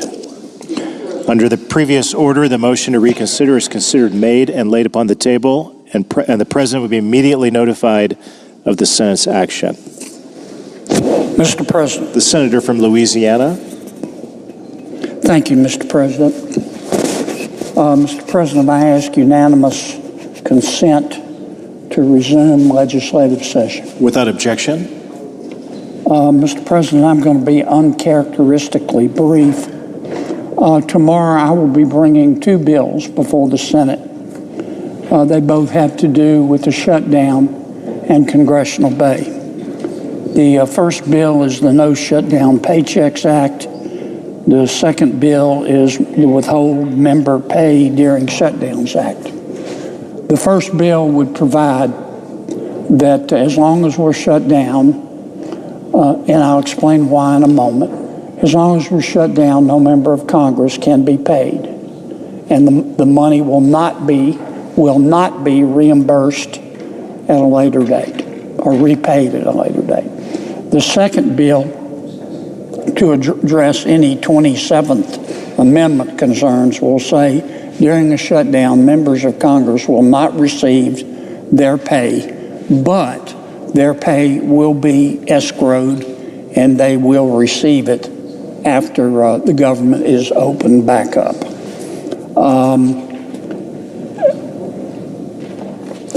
Look, we're in day 36. Like you, Mr. President, I've heard a lot of rumors about we're that close to reaching an agreement. We've been that close for a week. Frankly, I hope I'm wrong in saying this, but I don't think we're really that close. I wish we were, and I hope we are. But I think we're going to be in the shutdown a while longer. That doesn't give me any joy to say that. In the meantime, none of our staffs are being paid. No federal employees are being paid. I got some numbers in this morning that federal workers have had to borrow $365 million so far during this 36-day shutdown in order just to pay their rent. Our military is only being paid partially. Our air traffic controllers are not being paid. People who receive SNAP payments are only being partially paid. I don't think anybody wants to see anybody go hungry in America, and that's not a partisan statement. I think that's a bipartisan statement. There's precedent for this, Mr. President. Some may say, well, this violates the 27th Amendment. I don't think it does. That's why I'm offering two different flavors of bills. But in 2013, President Obama did the same thing that I'm doing now. They were in a shutdown, and President Obama supported legislation that said, if you don't open up government by this certain date, then you're going to lose your paychecks. And guess what? Members of Congress had an epiphany, and they found religion. They had a Damascene moment, and they opened up government. And that's all this bill will do. I'm not trying to grandstand.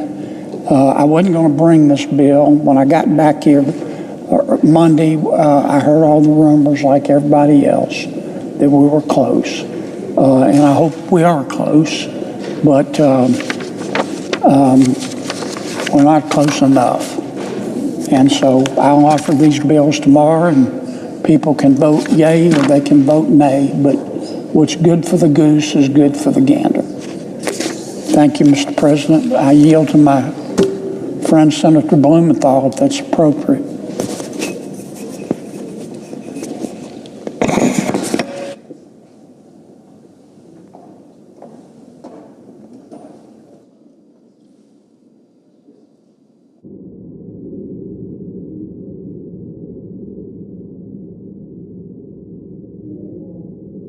I don't yield, Mr. President. Mr. President, I suggest the absence of a quorum.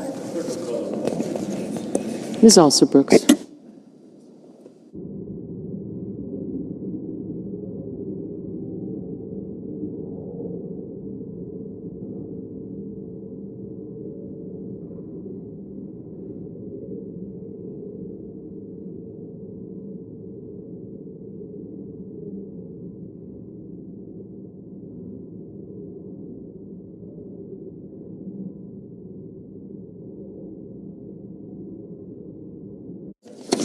The senator from Connecticut. I appreciate the senator from Where the Senate is in a roll call. I would ask that the quorum call be vitiated. Without objection. I appreciate the senator from Louisiana yielding to me, and I'm here with Senator Padilla because we're leading a group of colleagues to talk on the floor of the Senate about a right of American people that was exercised in overwhelming numbers yesterday, the right to vote. And it was a enormously heartening and encouraging and inspiring example to us of good citizenship and interest in the electoral process. But we're here because the right to vote is increasingly under assault by this administration. Systematic, strategic, relentless assault by an administration that wants to discourage the exercise of that right to vote and to degrade the protections of it that many Americans take for granted because they are so ingrained in our system. What this administration has done overall in seeking to impound election equipment, collect voter information, and intrude on privacy and discourage election workers by creating fear and intimidation, not to mention dismantling the election protection mechanisms in the CISA and voting rights section of the Department of Justice, the cybersecurity infrastructure and security program. These kinds of measures create a real and present danger to our election process. And it began literally with President Trump pardoning the January 6th rioters. Remember, they not only assaulted the Capitol, but their purpose was to stop certification of a lawful transition of power that resulted from the vote. It was an effort to undermine the vote. In the face of many of these actions, we need to rely on the courts. They are the bulwark that in many instances will protect us. We are dependent on organizations that are willing to go to court, and we need to support them with resources. One example, on March 25th, 2025, President Trump issued an executive order, 14248. Among other things, it attempted to impose on the states new documentation requirements for mail-in voter registration and voting procedures. Just one example of this administration's assault on the right to vote. And it probably went under the radar so far as most public attention was concerned, but it was real, it was potentially destructive and damaging to the right to vote. And thankfully, Judge Kolar-Catelli of the United States District Court for the District of Columbia knew our laws well enough that she rightfully held that this executive order was so patently illegal, so flagrantly unlawful, and a blatant violation of our Constitution, carefully crafted separation of powers, that she struck down that executive order. And she wrote, quote, "The states have initial authority to regulate elections. Congress has supervisory authority over those regulations, but the president does not feature at all," end quote. And that's why Judge Kolar-Catelli found that Trump's executive order, quote, "violated the Constitution by usurping power over federal election procedure that is vested in Congress and the states, not in the president," end quote. Sounds to me like the President of the United States might need a civics lesson, or at least a reread of the Constitution, The framers regulated elections in the manner on purpose, part of a carefully crafted compromise between state and federal legislative power. They did it in this manner to serve a specific end, which was a balancing of responsibility that accorded states their proper sovereign control over elections cast in their borders. They are sovereign. Our states remain sovereign as they were then, and their electors are entitled to respect in state and federal elections under rules that are set by sovereign states. And that compromise is sound public policy, just as it was when our framers propounded it. It's right that states and communities, not the president, should determine, in the best instance, how best to conduct elections. And it's right that in situations when uniform national election standards are necessary, those determinations are made deliberately by a large body of elected officials directly representing their local communities in Congress. As the judge said, the president doesn't feature at all. More importantly, the framers' diffusion of power over elections divided both among the states and within the branch of the federal government closest to the people, namely the Congress, is one of our nation's most powerful safeguards against autocracy. They were wary of an overbearing executive. They had just fought to be free of a monarchy. They explicitly avoided giving any power to the president in the realm of elections. The framework they created establishes a decentralized structure where it is difficult for any single individual or entity to unduly influence or wield unchecked power over elections. No kings. That was their mantra. Literally, they had just overthrown a king. No single authority to control elections and potentially bring to bear another authoritarian ruler. But now, this president has moved us toward a totalitarian regime, and there is no more salient or significant aspect of his effort than the destructive assault on our election system. A system where one person alone can decide how elections are run is the definition of a tyranny. Russia has a constitution. Other nations like Russia have constitutions. But elections are rigged. And whether it's China, Russia, Hungary, totalitarian regimes have one ruler. It may not be called a king, but it is a ruler who controls the election process.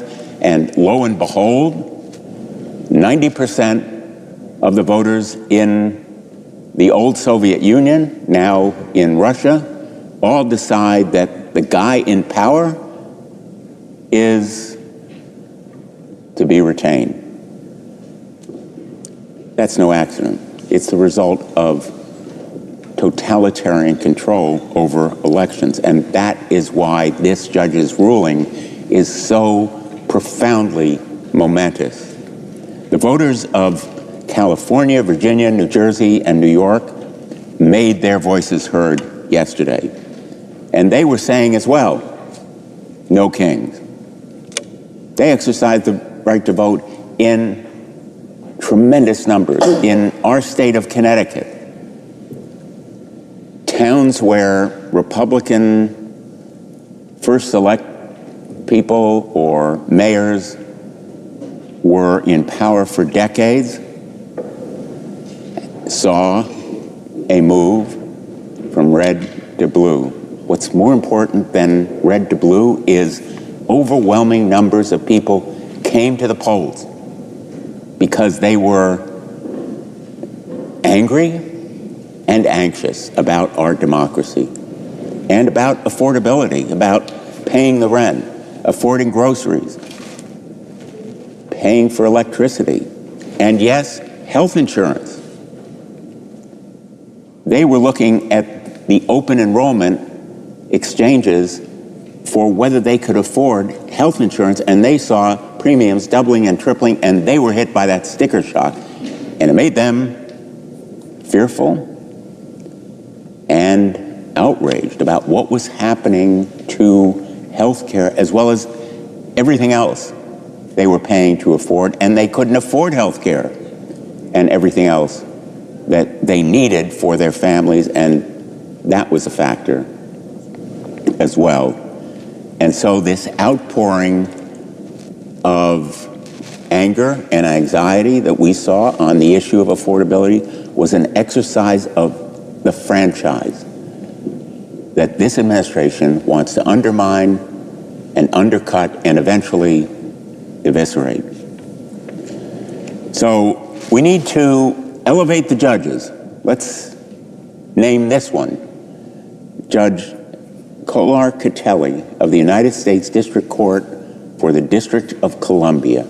Judge Kolar Catelli is a hero in sustaining and protecting the rule of law, in preserving free and open election by striking down an executive order that very simply, egregiously overrides state sovereign authority. Now, I will say states' rights used to be the province of members of this body who sought to protect segregation. Maybe they were endeavoring to stop federal law enforcement, and the use of states' rights as a sword or a shield had limits, and the courts limited them. But in this instance, there is no excuse and no precedent that permits the President of the United States to take over our elected system. And I call on my colleagues in this body to stop rubber stamping his usurpation of our authority. We're the ones, along with states, that have that responsibility. Congress was specifically chosen to protect our election system when it came to federal supervision because we are closest to the people, and we should zealously guard that authority because it is essential to our constitutional structure. I know that a lot of this may seem abstract or opaque, but it goes to the core of our constitutional system, and I call on my colleagues to protect our authority and state officials to safeguard theirs because it is a matter of our democracy, our freedom, and our right to vote. I note that my colleague, Senator Padilla, is here.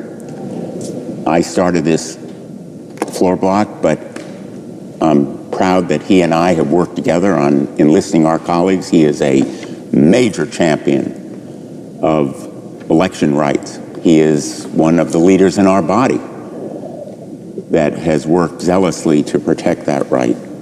And I'm proud to be standing here with him in this cause. Thank you.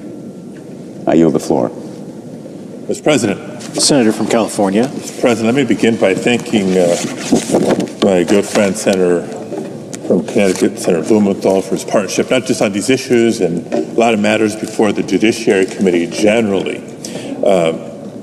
But we and others have come to the floor today to celebrate yesterday. Mr. President, yesterday, Americans in states across the country came out to participate in a tradition as old as the nation itself, casting their ballot in a democratic election. And while ballots are still being processed and final results will come in the coming days, it's safe to say that thanks to the hardworking and unsung heroes known as election workers and volunteers across the country, these elections largely went off smoothly and successfully. Because of their work in states like Virginia and New Jersey, we saw a record turnout.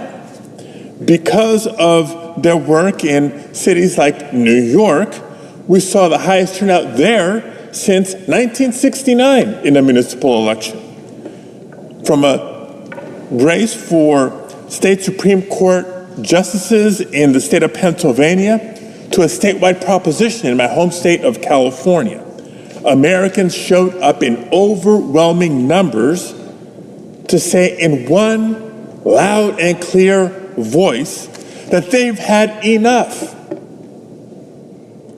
The question after an election is always, so what message did the voters say?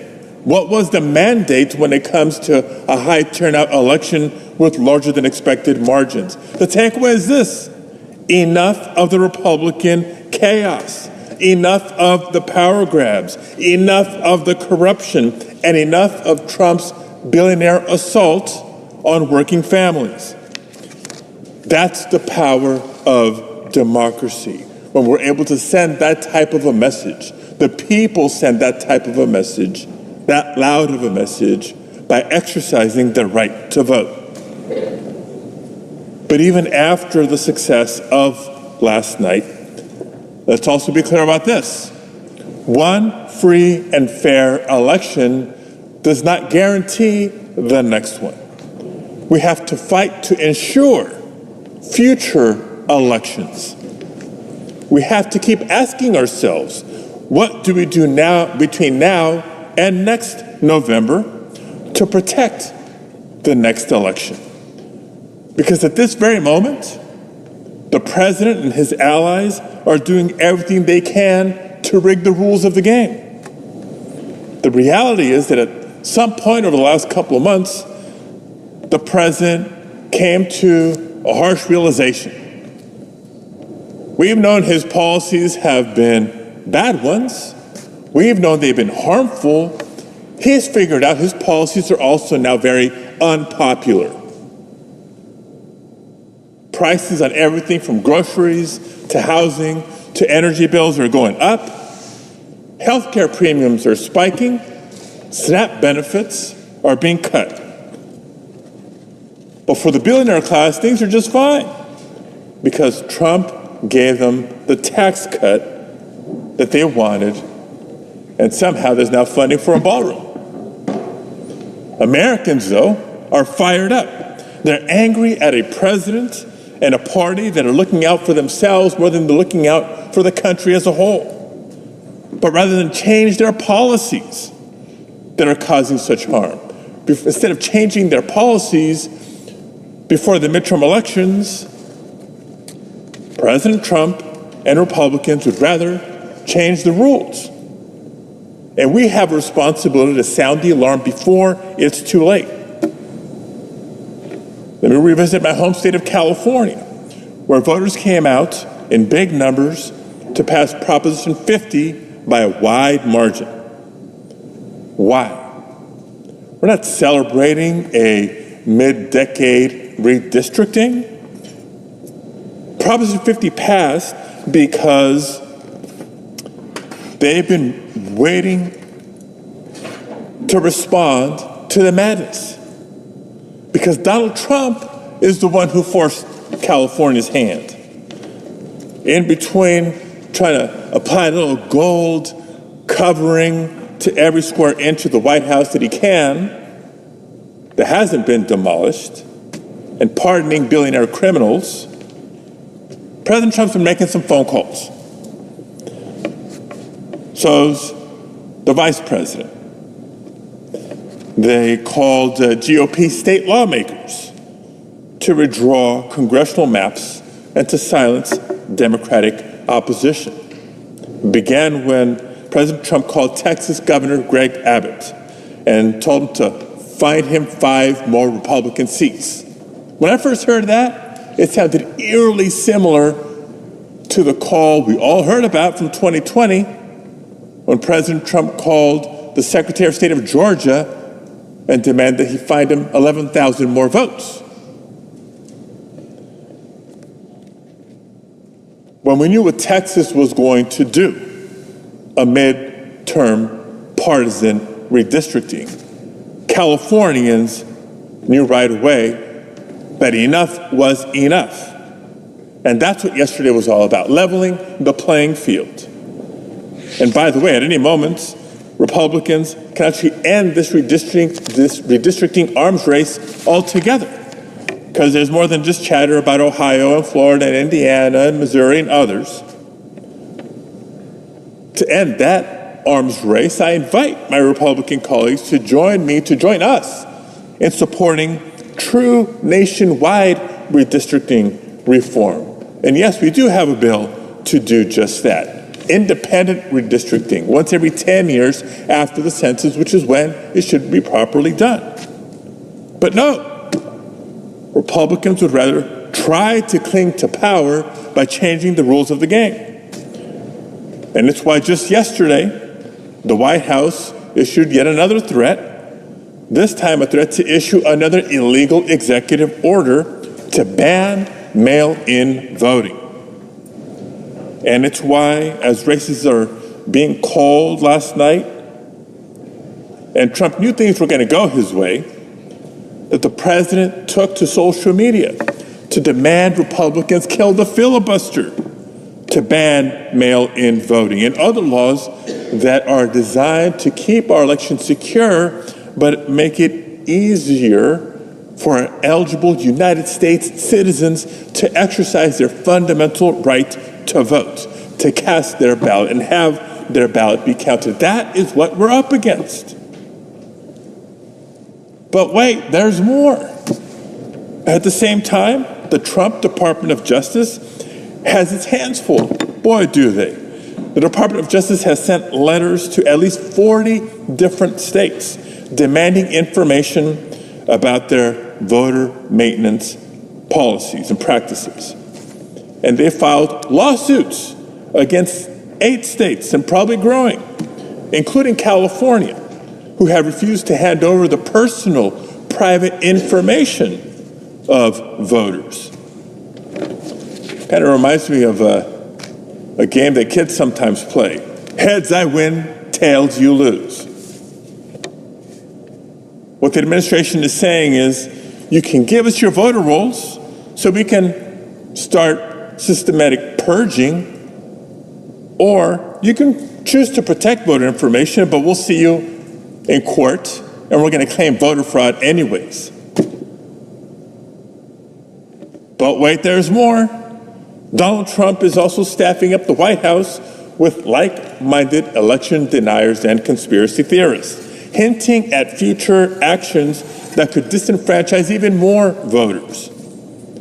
Of course, the president's been slandering places like California in our elections practices for years, and he did it once again just yesterday on Election Day.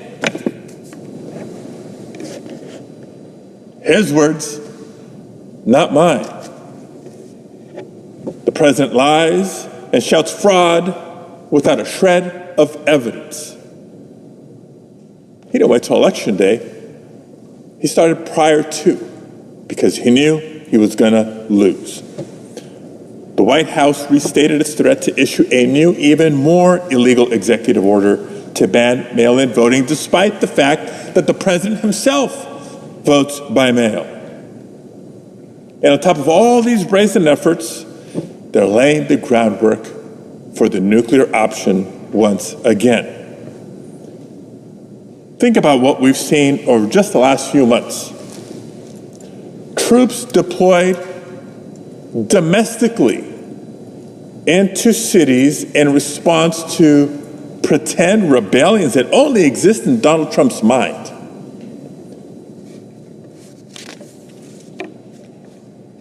You know, going back to this Proposition 50 in California, I was there with the governor, other state leaders, when we first launched the effort.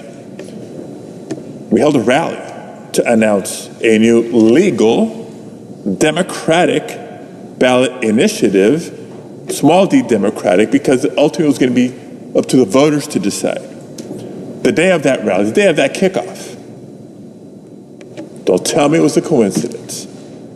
Who shows up at the doors on the perimeter of this building?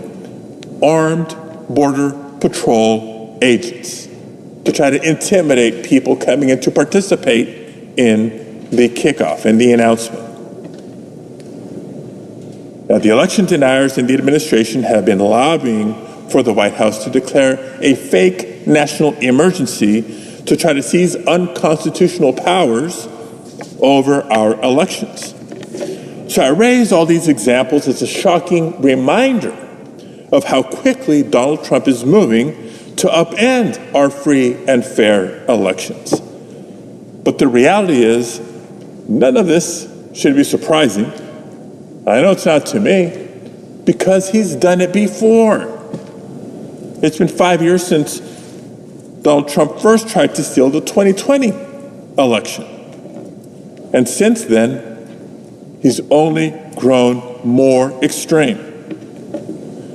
We all agree it's important to protect the security and integrity of our elections.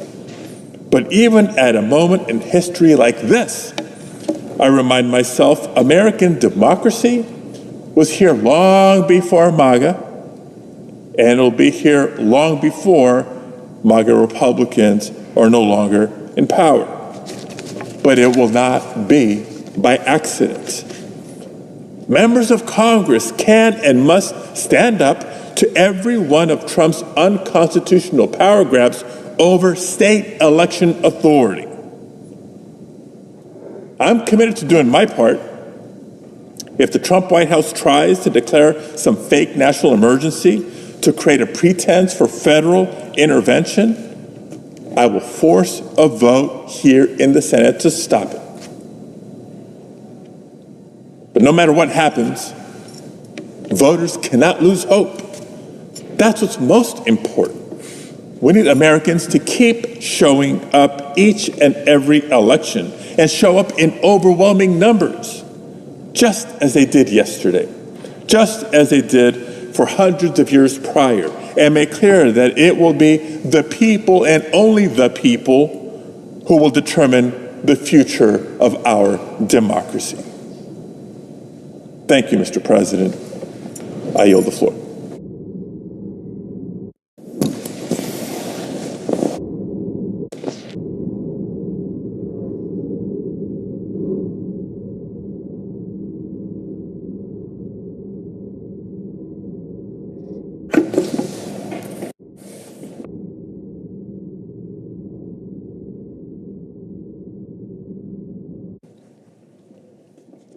Mr. President, the senator from Rhode Island. I would have hoped that the basic operation of American democracy, and in particular the basic integrity of America's elections, would not be a topic that we would have to come to the Senate floor to worry about. But the character down the road in the Oval Office is making all sorts of threats to the cornerstone of America's democracy, our elections. I'll mention three. First, he nonstop lies about rigged elections. He can't bear to face the fact that Joe Biden beat him by millions of votes fair and square, and so he invented a story of rigged elections. Well, as has repeatedly been shown, If any election has been rigged recently, it was Donald Trump's first election, where study after study, report after report, showed that Russia had been messing around in that election, using covert influence operations to influence American voters and steer them towards their favorite, Donald Trump. But the lying about rigged elections is a bit of a warning sign. Because the other thing we've learned about Trump is that his accusations tend to be actual confessions. The bad stuff that he intends to do, he announces by accusing others of doing the same thing. So when people notice the mischief that he's up to, he says, well, everybody does it. That doesn't make it anything other than a lie. Then, he has been out bullying Republican states to try to get him more seats in Congress by doing mid-season gerrymandering of their states. Kind of, in Texas.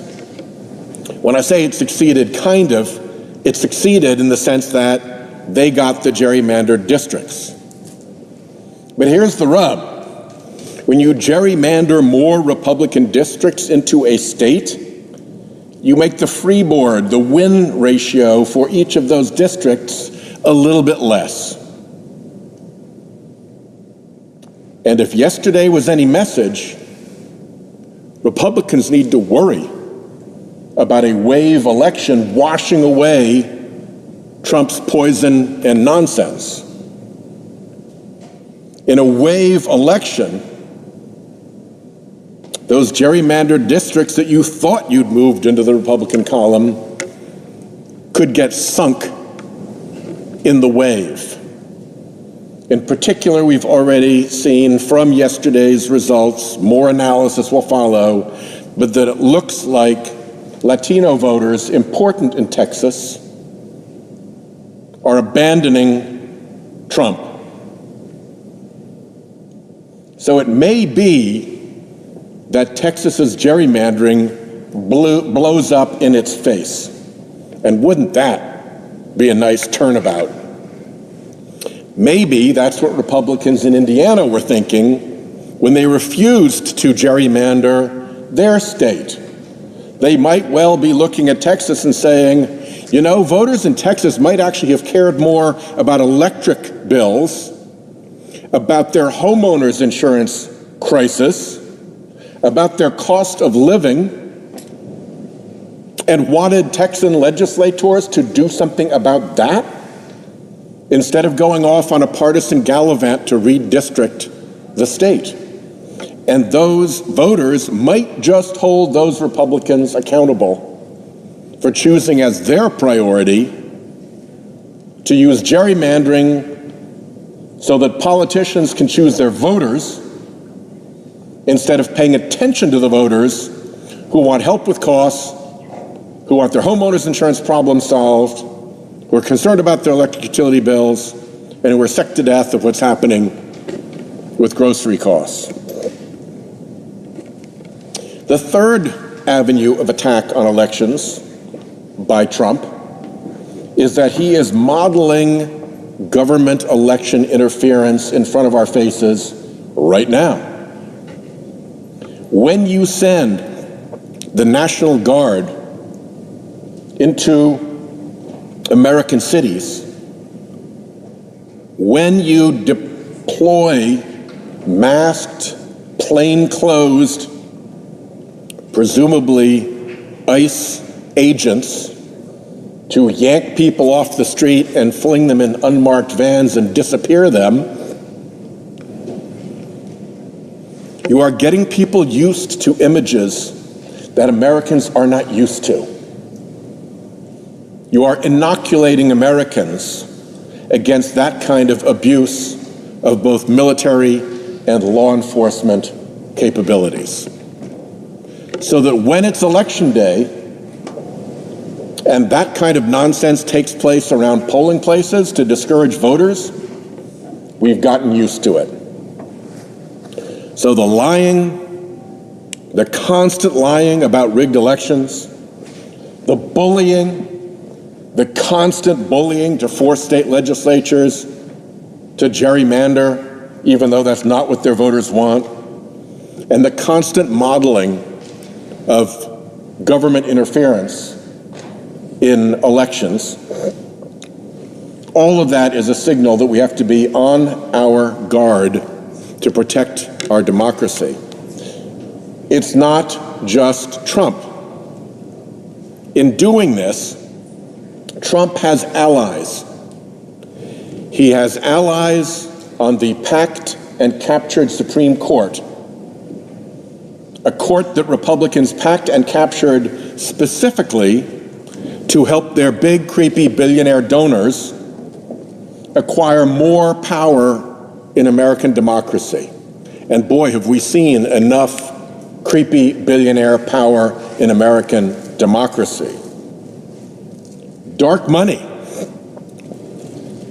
the secret, sneaky, dark money floods that are poisoning our elections, that allow billionaires to channel multi-million-dollar contributions into races, hiding behind front groups and screens and super PACs, so that voters can't do their duties as citizens of figuring out who is telling them what. Because the loudest and noisiest and most prolific messages are coming from behind masked entities.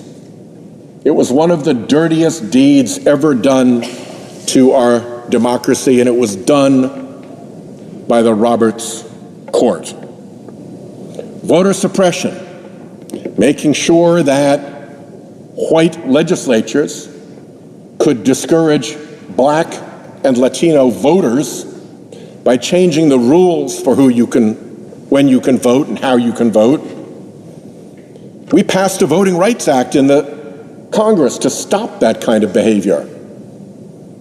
And this Supreme Court, the Roberts Court, has been diligently pulling out piece by piece of those Voting Rights Act protections.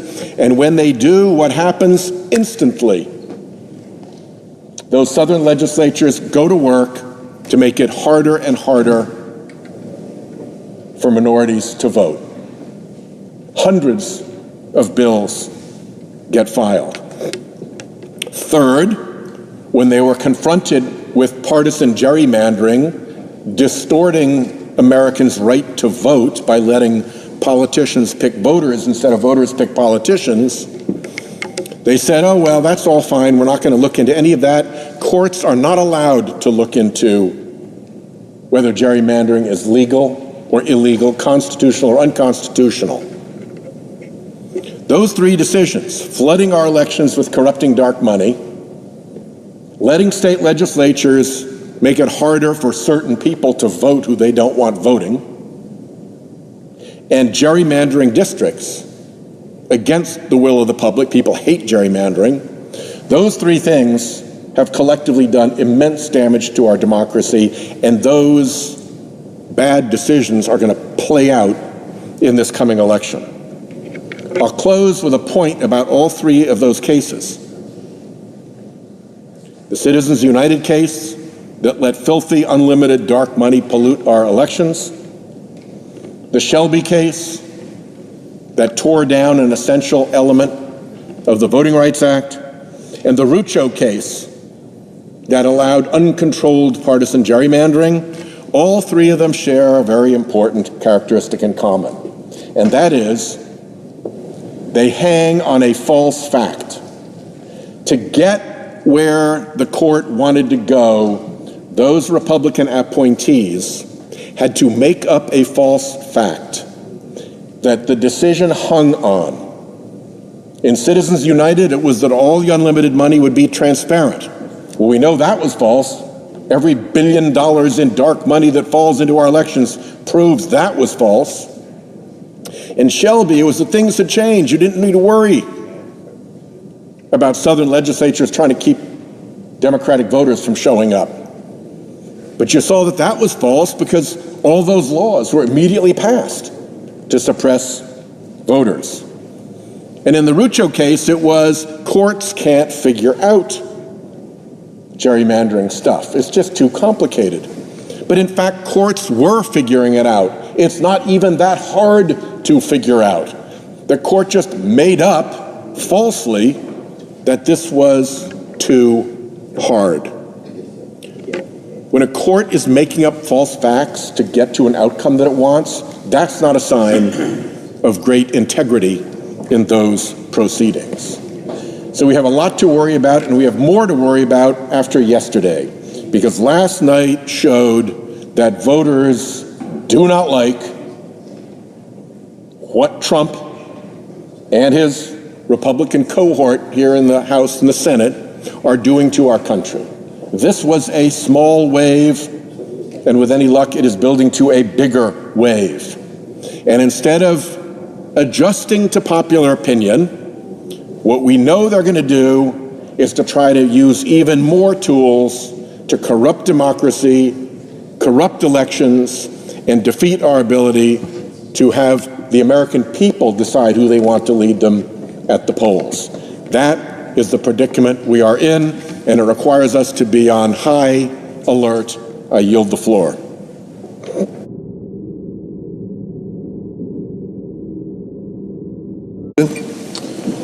The Democratic whip. Mr. President, I want to thank my friends, Senators Padilla and Blumenthal, for putting together this floor block. Yesterday was Election Day for many Americans. They stood at the ballot box and voted their conscience. But they weren't just voting for a candidate, they were voting for a vision of our nation. Will we continue to be that nation that stands for those powerful words carved over the entrance to the Supreme Court? Equal justice under law.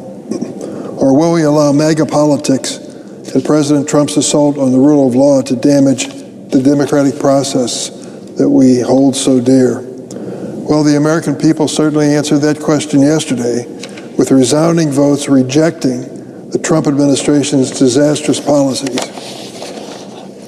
We know the right to vote is under attack from those who seek to undermine, in some cases deny, the very will of the American people, the heart of our democracy.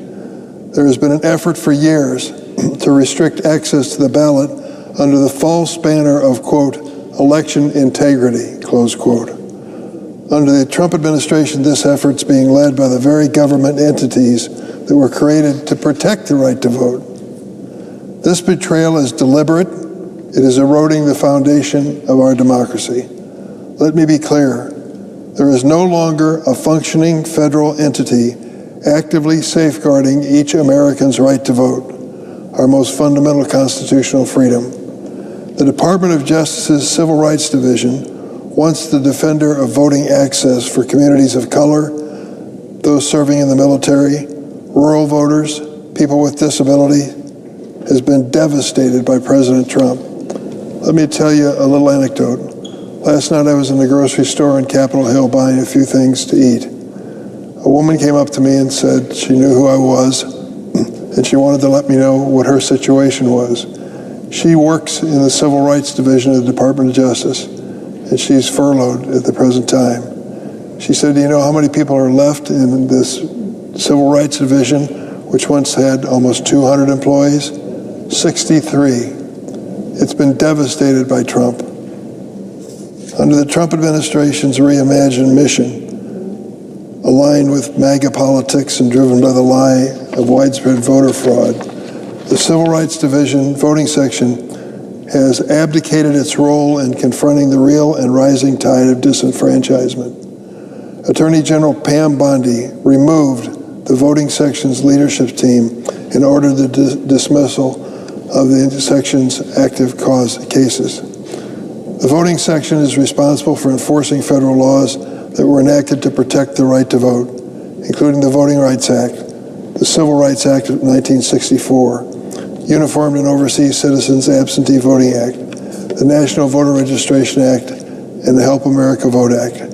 The decision to gut this section by Attorney General Bondi and the White House will harm American voters and cause long-lasting damage. It is part of the Trump legacy. The Trump administration also ordered the Justice Department to monitor polling sites in California and New Jersey before yesterday's election at the request of Republican Party officials. While election monitoring is a crucial tool, deploying monitors on a partisan basis is outrageous. We know that voter fraud is extremely rare, but President Trump and Republicans continue to baselessly claim it is rampant, trying to suppress the vote. We must fight these dangerous attempts to restrict the right to vote and restore confidence in our democracy by ensuring that every eligible American has access to the ballot. That's why, in honor of my late friend and voting rights pioneer, Congressman John Lewis, I've been proud to introduce a bill that bears his name, the John R. Lewis Voting Rights Advancement Act, which would restore and strengthen the Voting Rights Act. It's been an honor to work with Senator Warnock of Georgia and Senator Leahy before him to lead this legislation as a former chair and now ranking member of the Judiciary Committee. I remain committed to seeing this bill signed into law. This legislation should be a no-brainer. The issue of access to the ballot used to enjoy overwhelming bipartisan support. Now it's been gamed and politicized by the MAGA bunch. But since the conservative majority in a divided 5-4 Supreme Court gutted the Voting Rights Act in 2013, Shelby County decision, this has become an increasingly partisan issue. Attacks on voting rights aren't happening in a vacuum. Across this country, Republican lawmakers and litigators are using every trick in the book to change the rules of the game in their favor and cling to power. Purging voter rolls, closing polling places, making it more difficult by restricting mail-in voting, undermining the Voting Rights Act, all for one purpose, to limit access to the ballot box. The Republicans actually believe we're a better nation if fewer people vote. I believe every eligible person should vote if you want a true democracy working.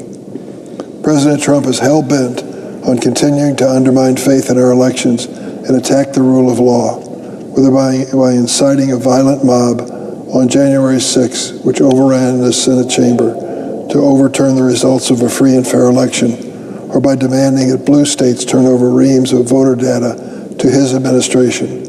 President Trump has led a long, coordinated campaign to suppress the vote in America. We now face a critical question. Will we sit idly by while Trump and MAGA Republicans steamroll the great American experiment, or will we cause some good and necessary trouble, as John Lewis once said, to save our democracy and our precious, almost sacred right to vote? If yesterday's election are any indication of how the American people feel about this administration, I'd say they're in for more, and you better get ready for more good trouble. I yield the floor.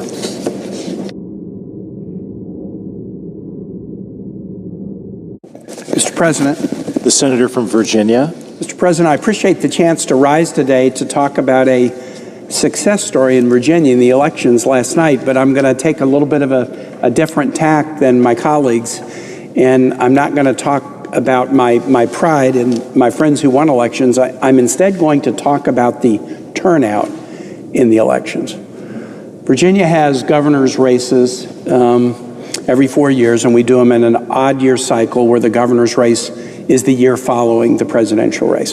And this has been our practice for a very long time.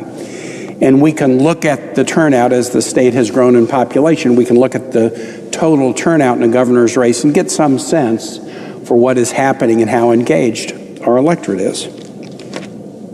Virginia has had a history in the past of significant obstacles to voting. My father-in-law fought in the submarine corps in the Pacific during World War II. And he came back to the state, and the first governor's race after he got back from World War II was in the late 1940s. And he noticed that the total turnout in that race represented almost single digits in terms of the eligible voter population. Virtually nobody voted. And my father-in-law, Lynn, who later became governor of Virginia, said, wait, I was in the Pacific fighting for democracy, and I come home to my home state, and virtually no one is even voting for governor. That led him to start a career in politics that eventually achieved him the distinction of being the first Republican ever popularly elected to be governor of Virginia in 1969. What was happening in Virginia in those days was poll taxes and literacy tests and other things that restricted people's ability to vote. And we've had a remarkable transformation under both Democratic and Republican leaders that has expanded the franchise and expanded participation. And what I want to stress very clearly is voting turnout, voting participation, making it easier to participate is not a partisan thing. It helps Republicans and it helps Democrats. And you can tell that by looking at the history of Virginia gubernatorial elections and seeing what happens when turnout goes up. Sometimes it's great for Democrats, sometimes it's great for Republicans. I'll give you an example, Mr. President. 4 years ago, in 2021, we had a race in Virginia, and Republicans swept all 3 statewide offices. Republicans elected Glenn Youngkin to be our governor, and he has now served the single 4-year term that Virginia grants to governors. We're the only state where you can't run for re-election. Virginia elected our first woman lieutenant governor, Republican Winsome Earl Sears, and she was also the first woman of color to hold a statewide office. And Virginia elected 4 years ago Jason Miyares. Mr. President, you and I were chatting about him earlier today, who is a Cuban American, to be our Attorney General. Okay, why do I bring up that election from 4 years ago? I bring it up because it was notable in that the Republicans swept, but it was notable for another reason. The turnout in that race in 2021 was 25% higher than the turnout 4 years previously. It was the second largest jump in turnout between any governor's races in Virginia. And Mr. President, I'll say with a matter of pride, the first biggest jump was between my father-in-law's 2 governor's races in 1965 and 1969. He ran for governor as a Republican in 1965 and lost. He ran for governor as a Republican in 1969 and won, and the turnout jumped by 68%. Why? Because the Supreme Court struck down poll taxes. And the Voting Rights Act struck down poll taxes in federal elections. And when poll taxes went away, a huge surge of additional participation. So when Governor Youngkin and Winsome Earl Sears won, and Jason Miyares won in 2021, why were they able to get a 25% increase in voting participation in Virginia? They did it because Virginia made reforms to guarantee and expand the right to vote. We embraced mail-in voting. We embraced no excuse absentee voting. We allowed people to vote for 45 days before the election day. And by doing those 3 things, some of which President Trump says should be banned at the national level, it helped a Republican ticket sweep all races in Virginia. We went, by most estimates, from being one of the states that made it harder to vote.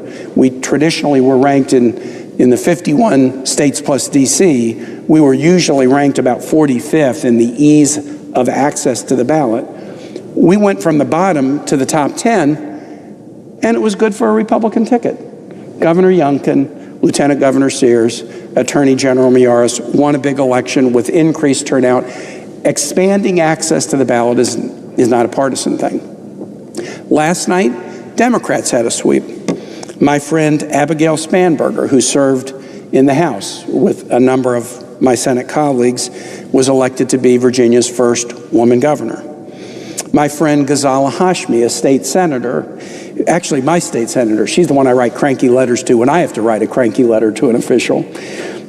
She was elected to be Lieutenant Governor of Virginia, and get this, this is pretty amazing. She is the first Muslim American woman ever elected to a statewide office anywhere in the United States.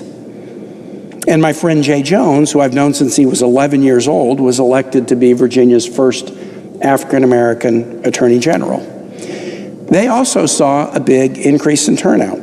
The turnout that we had last night was about 10% higher than the turnout that we saw in 2021. So the point that I just wanted to make by standing here is my colleagues have talked about the variety of threats there may be to ballot access, whether it's forced redistrictings, or whether it's President Trump saying, you know, we should abandon vote by mail or make it harder for people to vote. The history of my state shows if you make it convenient for people to vote, number one, more people will vote. And number two, that can be good for Republicans or Democrats, depending upon the political dynamic of the time and the strength of the candidates in their campaigns. It used to be that voting and voting rights in this chamber was pretty bipartisan. When the Voting Rights Act was passed in 1965 nationally, it wouldn't have passed without Republican votes.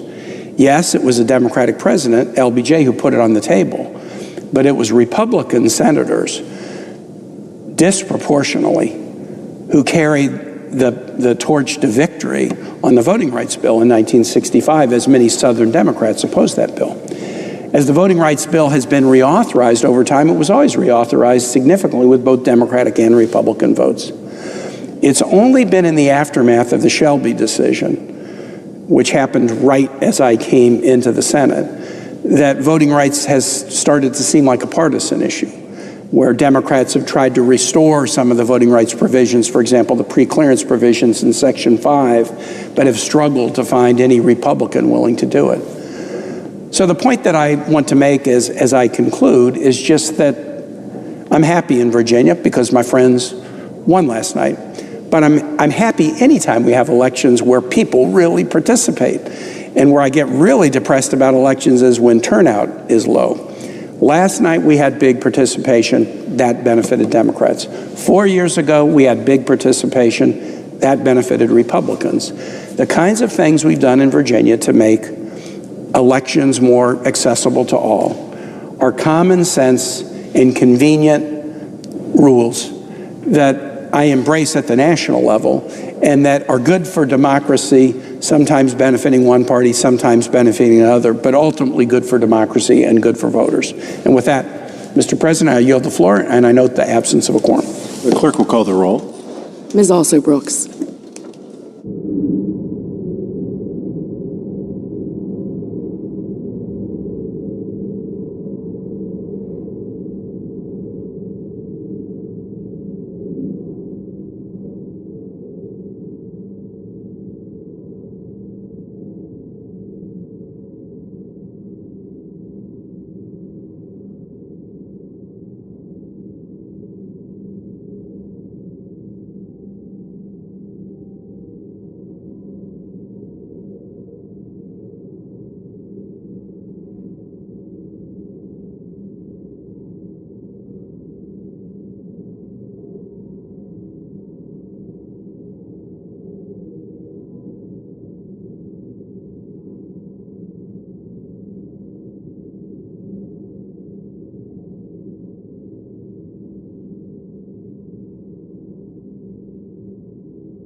Can he go there? Can he go?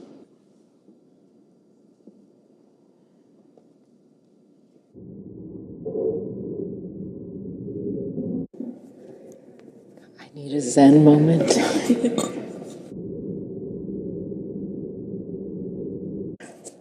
Okay. Mr. President? Senator from Minnesota. Mr. President, are we in a quorum call? We are. I ask that the quorum call be vitiated. Without objection.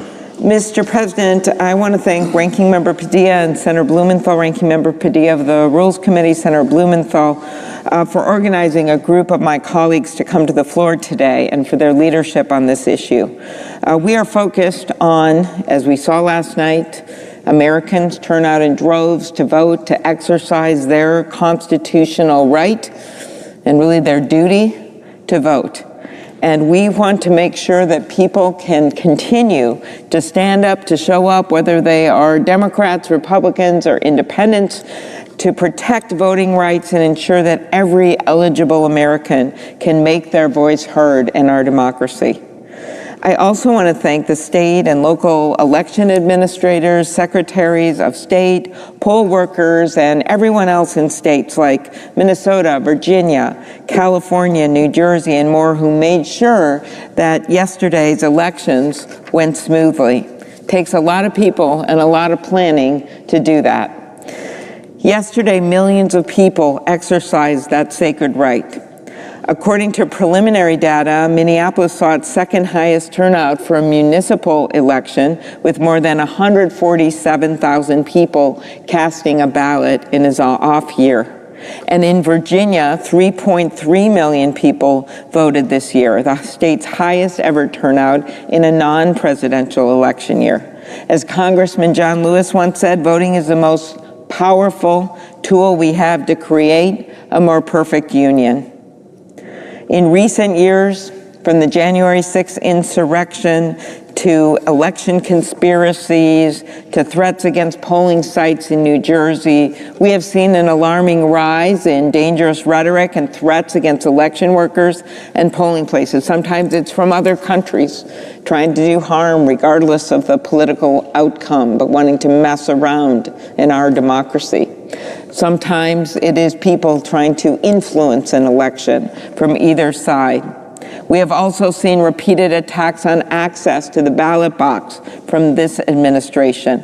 The Justice Department has turned away from its mission of enforcing the Voting Rights Act, and the president has issued an unlawful executive order to overhaul our nation's elections that would purge American citizens from voter rolls and make it harder for the men and women of our military to vote. Just as the president overstepped his authority by implementing the across-the-board tariffs, I was at the Supreme Court oral argument today, along with Senator Lee and Senator Markey. I will say it was a well-argued case with pointed questions from the justices. I am very impressed by some of the arguments that were made against these tariffs by both the states and the lawyers for the small businesses, as well as some of the justices' discussions when it came to the tariffs, about Congress's right under the Constitution, under Article 1, our authority to assess taxes. Not an unconstitutional delegation or an overreach by the administration. And so we have seen this overstep with regard to the tariffs, which is having calamitous effects on my constituents, small businesses, farmers, ranchers. One soybean farmer told me it was the perfect storm of ugly. But we have also seen this overstep when it comes to the Constitution and people's rights to vote. The White House recently confirmed that the president intends to continue his unlawful attacks on voting rights by issuing a new executive order targeting mail-in voting. Mail-in voting is nothing new. It dates back to the Civil War, and the president himself has said that voting by mail, voting early, and voting on election day are all good options. I agree, and Americans across the country agree. In Minnesota, we have made it easier, not harder, for all eligible Americans to vote, including by giving everyone the chance to vote by mail. We have people who vote by mail. Some of these states like Utah and Oregon, they have almost the vast majority of people vote by mail. We're not actually that. We're kind of a mix. We have the highest voter turnout in the country, nearly every election in the country. I go into a hardware store or a cafe, and I know that 70, 80% of the people have voted. Sometimes they'll come up to me and say, well, I didn't vote for you, but I did like this one thing you did, or I have an idea for you. That means something in a democracy. But that's because we make it easier to vote, not only with the mail-in voting and the drop-off ballots, but we also have it with same-day registration, which when you look at states that have that, whether they're red or blue or purple, that's probably the most defining thing about if you're going to have high voter turnout. And when you have high voter turnout, and believe me, my state has elected everyone from Jesse Ventura to Michelle Bachmann to me. But what all of us have in common is that we had extraordinary high voter turnout when the people got elected. And that makes people feel like they're part of the franchise. That makes them feel like, wow, we're part of this democracy. We're not left out of it. And that alone is worth something in a democracy, regardless of who gets elected. In 2024, 36 states allowed voters to cast their votes by mail, and nearly 1/3 of the voters did. And that is post-pandemic. So instead of creating barriers to the ballot box, we need to expand access to the polls to ensure all eligible Americans can vote in the way that works best for them, regardless of their zip code. That's why I have led the effort with Ranking Member Padilla to advance common sense bills to protect our democracy, including the Freedom to Vote Act. That bill will increase ballot access and reform our campaign finance system to ensure that our democracy is of, by, and for the American people. And I will also note, with regard to some of the things that happened coming out of Texas, it also would make sure that we have a fair system when it comes to the House of Representatives and districts and what's going on there. That's also why I also strongly voted to support the John Lewis Voting Rights Advancement Act to restore and strengthen key portions of the Voting Rights Act. And it's why I've worked to give reliable federal support to state and local governments so that they can continue to administer safe, secure elections. This is something we should all be able to agree on. We must support our local election offices and help them maintain their election infrastructure to keep pace with new technology and combat cybersecurity threats. We should also be able to agree that we should stand by our election workers, including volunteers, who face a barrage of threats and intimidation. I remember hearing, when I chaired the Rules Committee, from the election officers in places like Pennsylvania, where a Republican election official was threatened simply because he upheld the election results. His entire family was threatened. Or secretaries of state who had the voicemails of the recordings of their families being threatened or their homes being threatened. And you think about these volunteers, particularly in rural areas or election officials where they don't have the police there nearby to protect them. That's why I lead the Election Worker Protection Act, legislation to provide states the resources to recruit and train election workers and ensure their safety. Protecting election officials should not be a partisan issue. The security of our elections is directly tied to the security of our election workers. Nothing is more fundamental to our democracy than our free and fair elections. Voting is how the American people make their voices heard and ensure their elected leaders are held accountable. So while we continue to see attacks on our democracy, it is our duty to never give up hope. Every election, it is inspiring to see Americans, Republicans, Democrats, and independents alike exercise their sacred right to vote however they choose.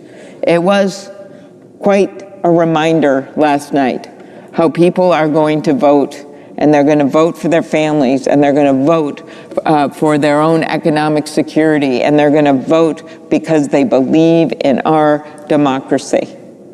Even in an off-year election, when no senator is on the ballot, when no president is on the ballot, where not even a member of Congress is on the ballot, but two governors, and some referendums about the judiciary and some referendums about the elections and some local officials and mayors, people turned out, and they turned out in record numbers. So I hope that makes people realize that our democracy is thriving, but our democracy only thrives when we make it so people can vote. And I have been so proud of my state over the years. And again, we're a purple state. We've elected Republican and Democratic governors in the last decades. We've elected Republican senators in the last decades. We have a split legislature. One house is Republican. The state house, the state Senate is Democratic. There was an election last night on that front. We have an evenly split congressional delegation, 4 and 4, because we don't have gerrymandering, and we have actually competitive elections a number of years for these congressional seats. And there we are with the 1 or 2 highest voting turnout in the nation. Why is that? Because people feel like they're a part of it. That's what we want to have happen in this nation. Thank you, Mr. President. I yield the floor. The absence of a quorum. Clerk will call the roll. Ms. Alster-Brooks.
I recognize the senator from Delaware. Mr. President, are we in a quorum call? Yes, we are. Mr. President, I ask unanimous consent to vitiate proceedings under the quorum call. Without objection.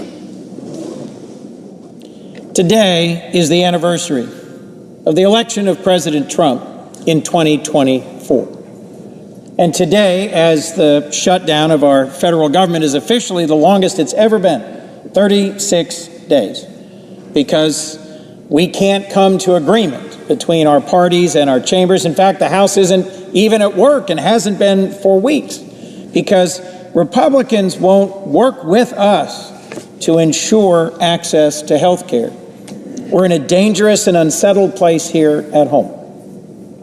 But we're also in a dangerous and unsettled place abroad and around the world. My role in appropriations in this Congress is as the senior Democrat on the committee, the subcommittee that funds all of our defense and intelligence. And given that role, where I've worked with Senator McConnell, the chairman, to write the bill that we should be moving forward that would fully fund the security apparatus of the United States, I wanted to come to the floor for a few minutes today and talk with my colleagues and our nation about what it is that actually keeps us safe at home and abroad.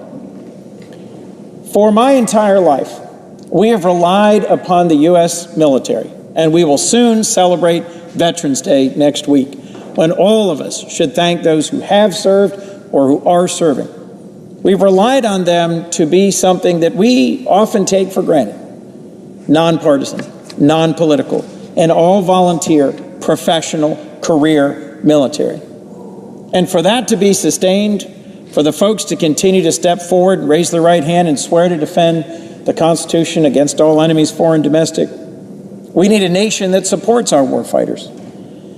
For it is our warfighters who answer the call to serve and to defend, no matter what party's in charge, to respect and obey the chain of command, and to execute all lawful orders.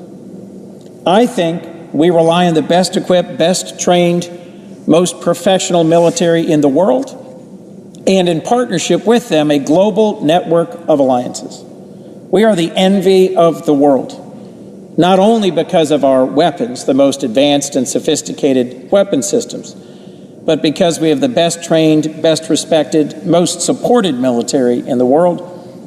And that additional factor is something stronger than envy, which is respect. I've traveled over my 15 years here on the Foreign Relations Committee to dozens of countries on literally every continent, and have seen directly the respect that other armed forces around the world have for our military, for its civilian control, its professionalization, its training and equipment. I grew up in the shadow of the Vietnam War. It was raging as I was a young man. I still remember being in elementary school with classmates who had older brothers in combat. I still remember as Saigon fell when I was in middle school, and as the POWs, including our former colleague John McCain, were released from years of imprisonment, and being shocked at the way some returning veterans were treated, disrespected, at how there had been a real loss of a sense of respect and appreciation for those who served. Over years, our armed forces have earned their way back to a place of deep and broad respect in the hearts of the American people. Over the years that I served as county executive, and I went to ceremony after ceremony as units of the Delaware National Guard deployed over and over, and then often 9 months or a year later, we would welcome them home at wonderful homecoming celebrations. I saw deep and broad support and respect for the men and women of the armed forces of the United States.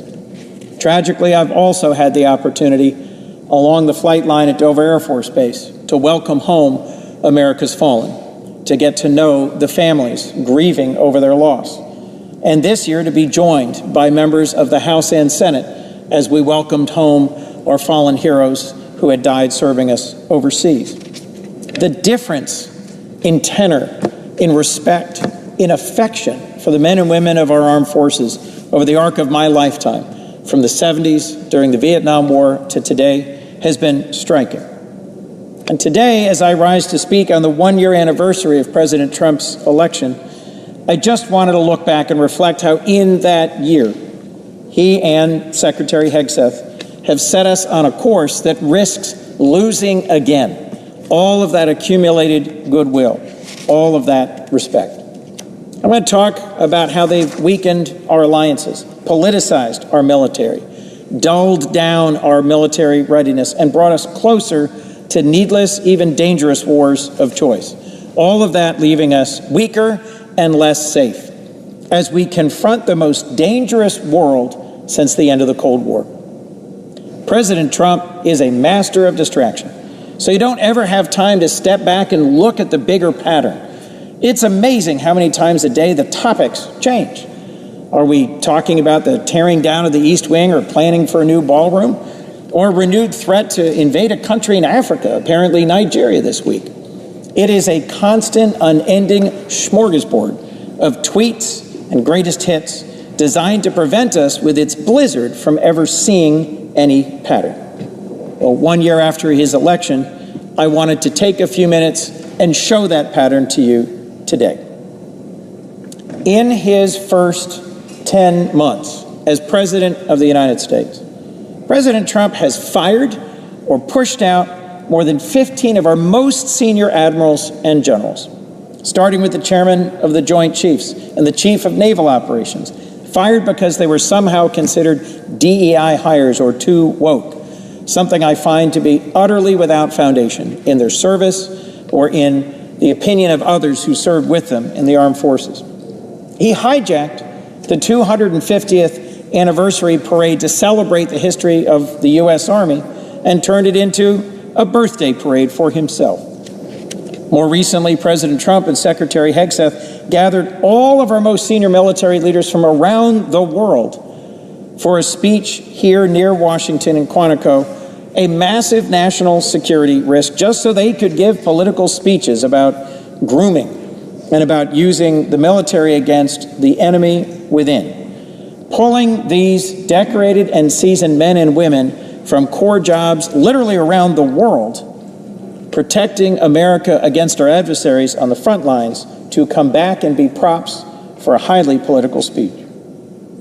In unprecedented decisions in modern times, the President has federalized the National Guards from California, from Illinois, from Oregon, over the objections of governors, and deployed them into cities over the objections of mayors who say, we can deal with the challenges of crime.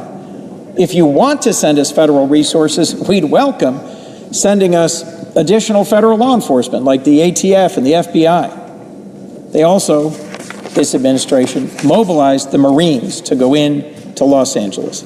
All of this takes away our military from their central missions and training for partisan political ends.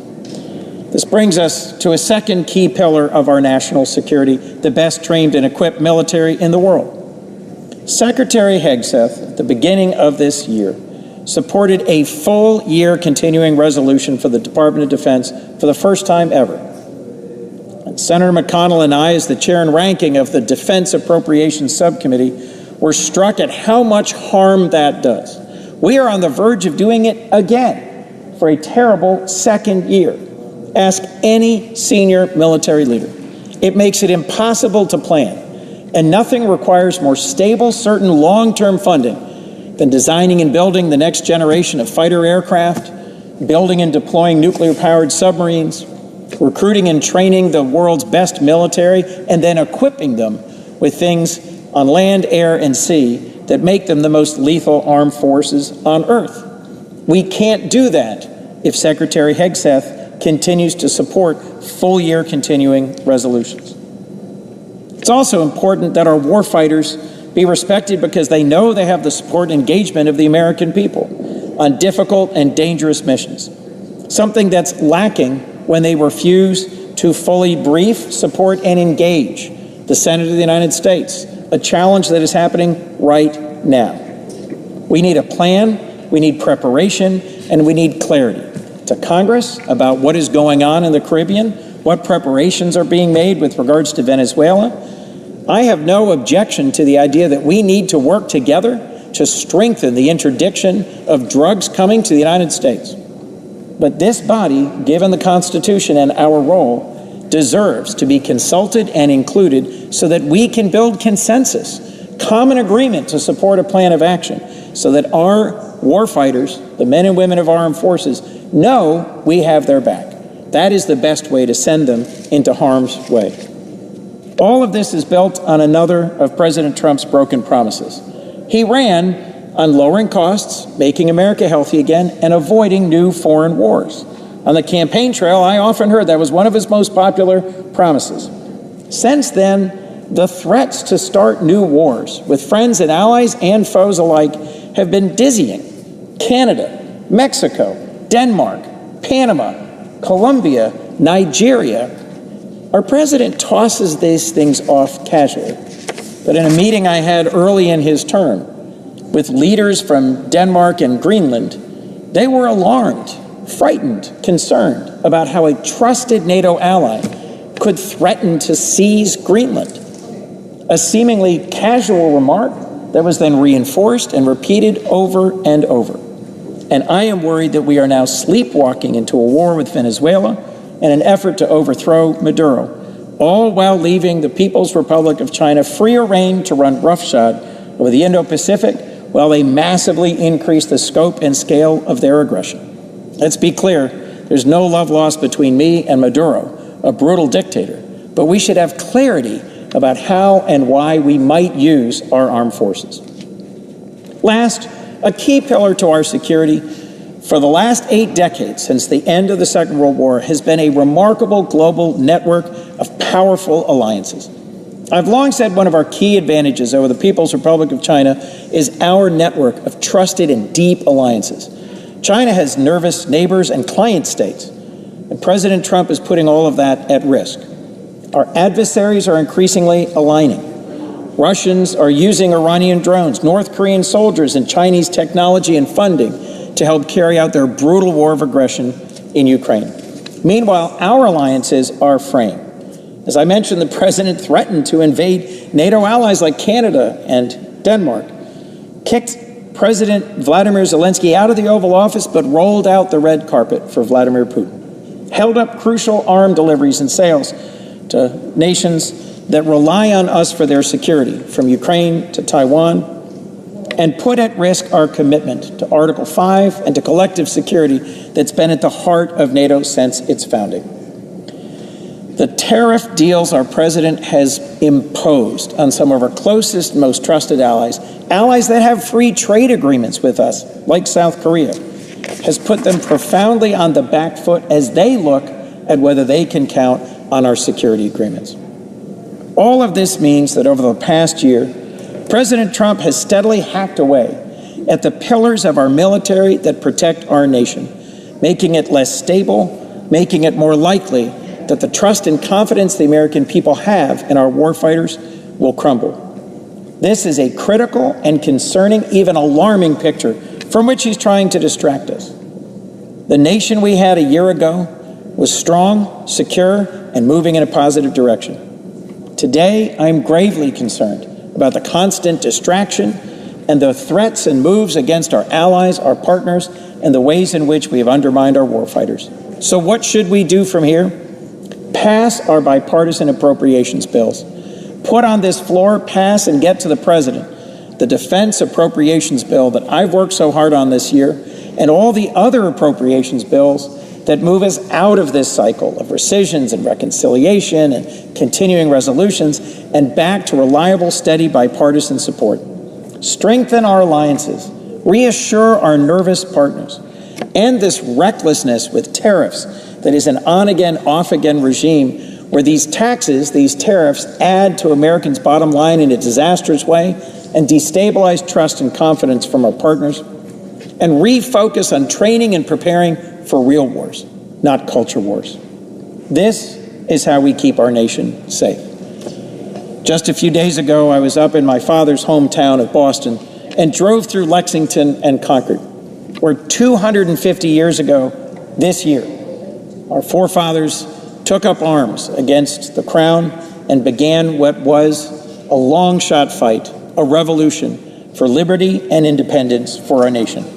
We have to remember all who have taken up arms and served our nation, I'm from a family of veterans. My brother, my sister-in-law, my father, my uncles, my great-great-grandfather, and back to the Revolution, members of my family have stepped forward and served.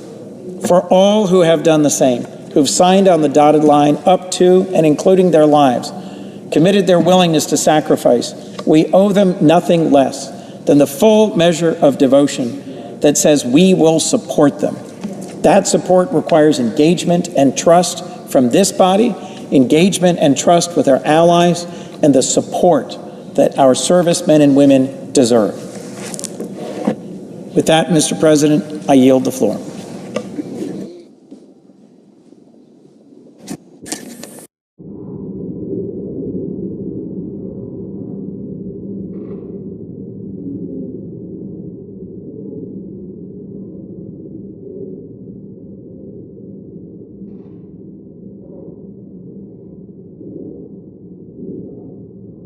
Mr. President. I recognize the senator from Nevada. Mr. President, President Trump promised Americans during his campaign that if elected, he would lower costs on day one. And Americans trusted him to do so. Yet, all President Trump has done from day one of his presidency until now has been to raise costs for our families and our businesses.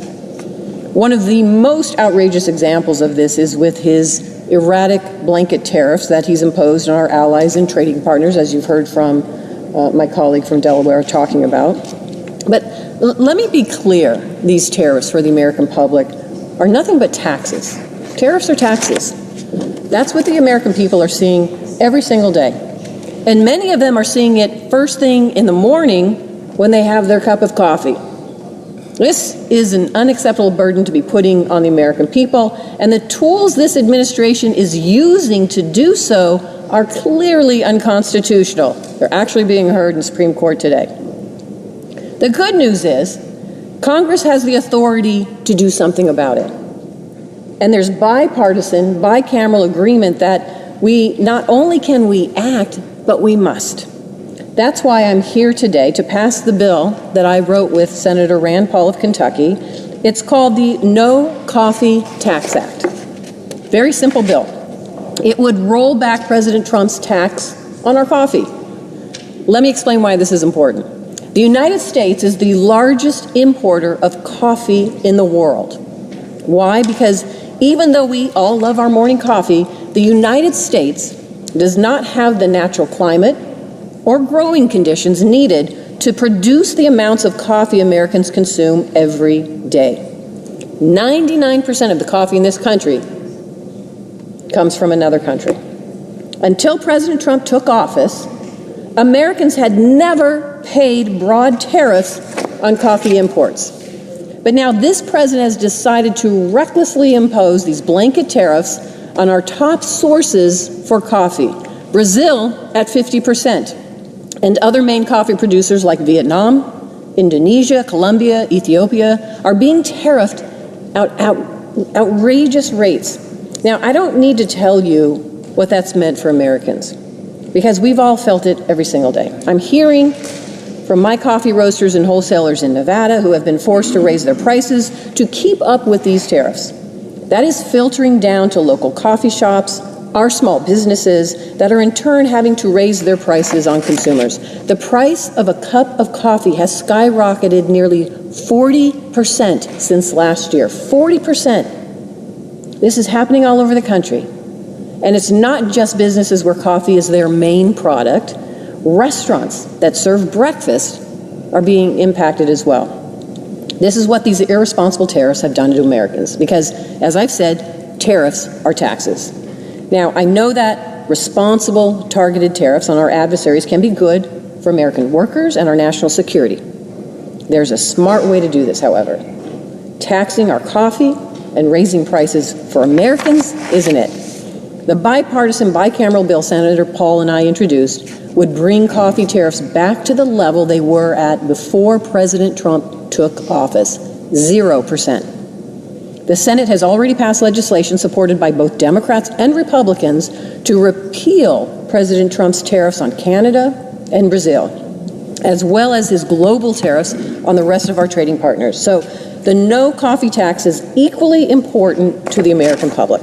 Prices are already too high in this country. Getting rid of this unnecessary coffee tax will make Americans' lives and their mornings just a little bit easier. For that reason, Mr. President, I ask unanimous consent that the Senate proceed to the immediate consideration of my bill, the No Coffee Tax Act, which is at the desk, that the bill be considered, read 3 times and passed, and the motion to reconsider be considered, made, and laid upon the table.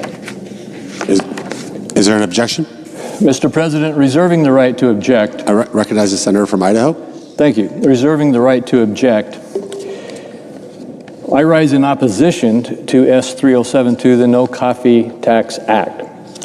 The bill seeks to exempt from the President's IEEPA tariffs only a single commodity, coffee.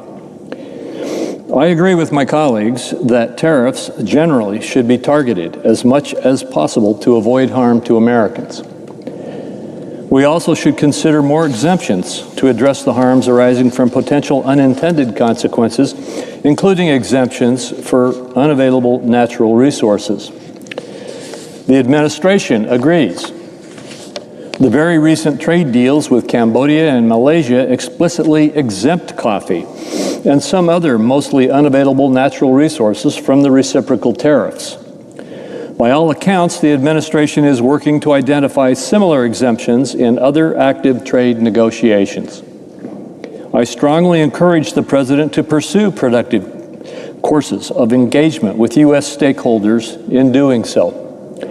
Voting for one-off exemptions on the Senate floor in isolation of a larger negotiating strategy and broader stakeholder concerns, like S3072 asks us to do so now, does not facilitate a predictable process for our negotiators or for any broader segment of the stakeholder engagement. Therefore, I object. And Mr. President, Objection is heard.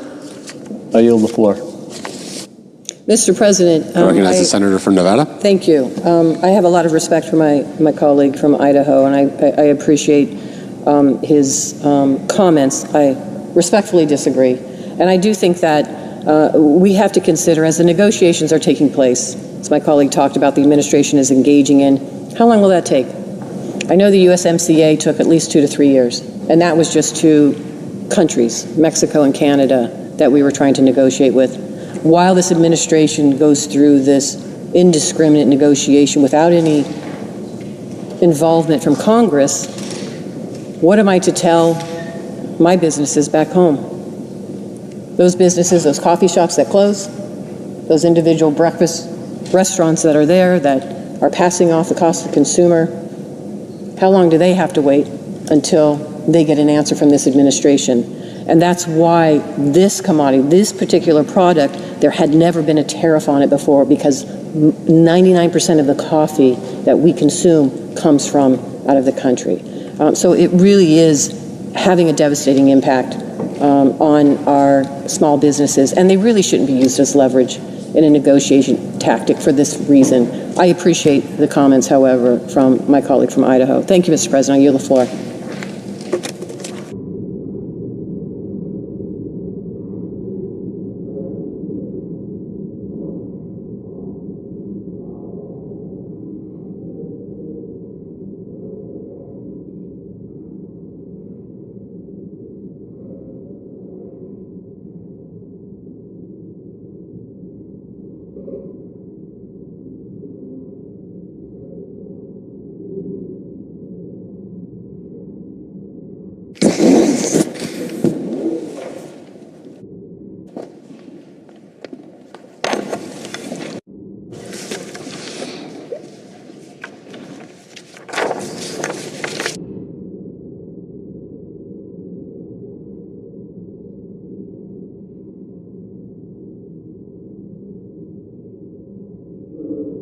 I recognize the majority whip. Mr. President, I ask unanimous consent the Senate be in a period of morning business with senators permitted to speak therein for up to 10 minutes each.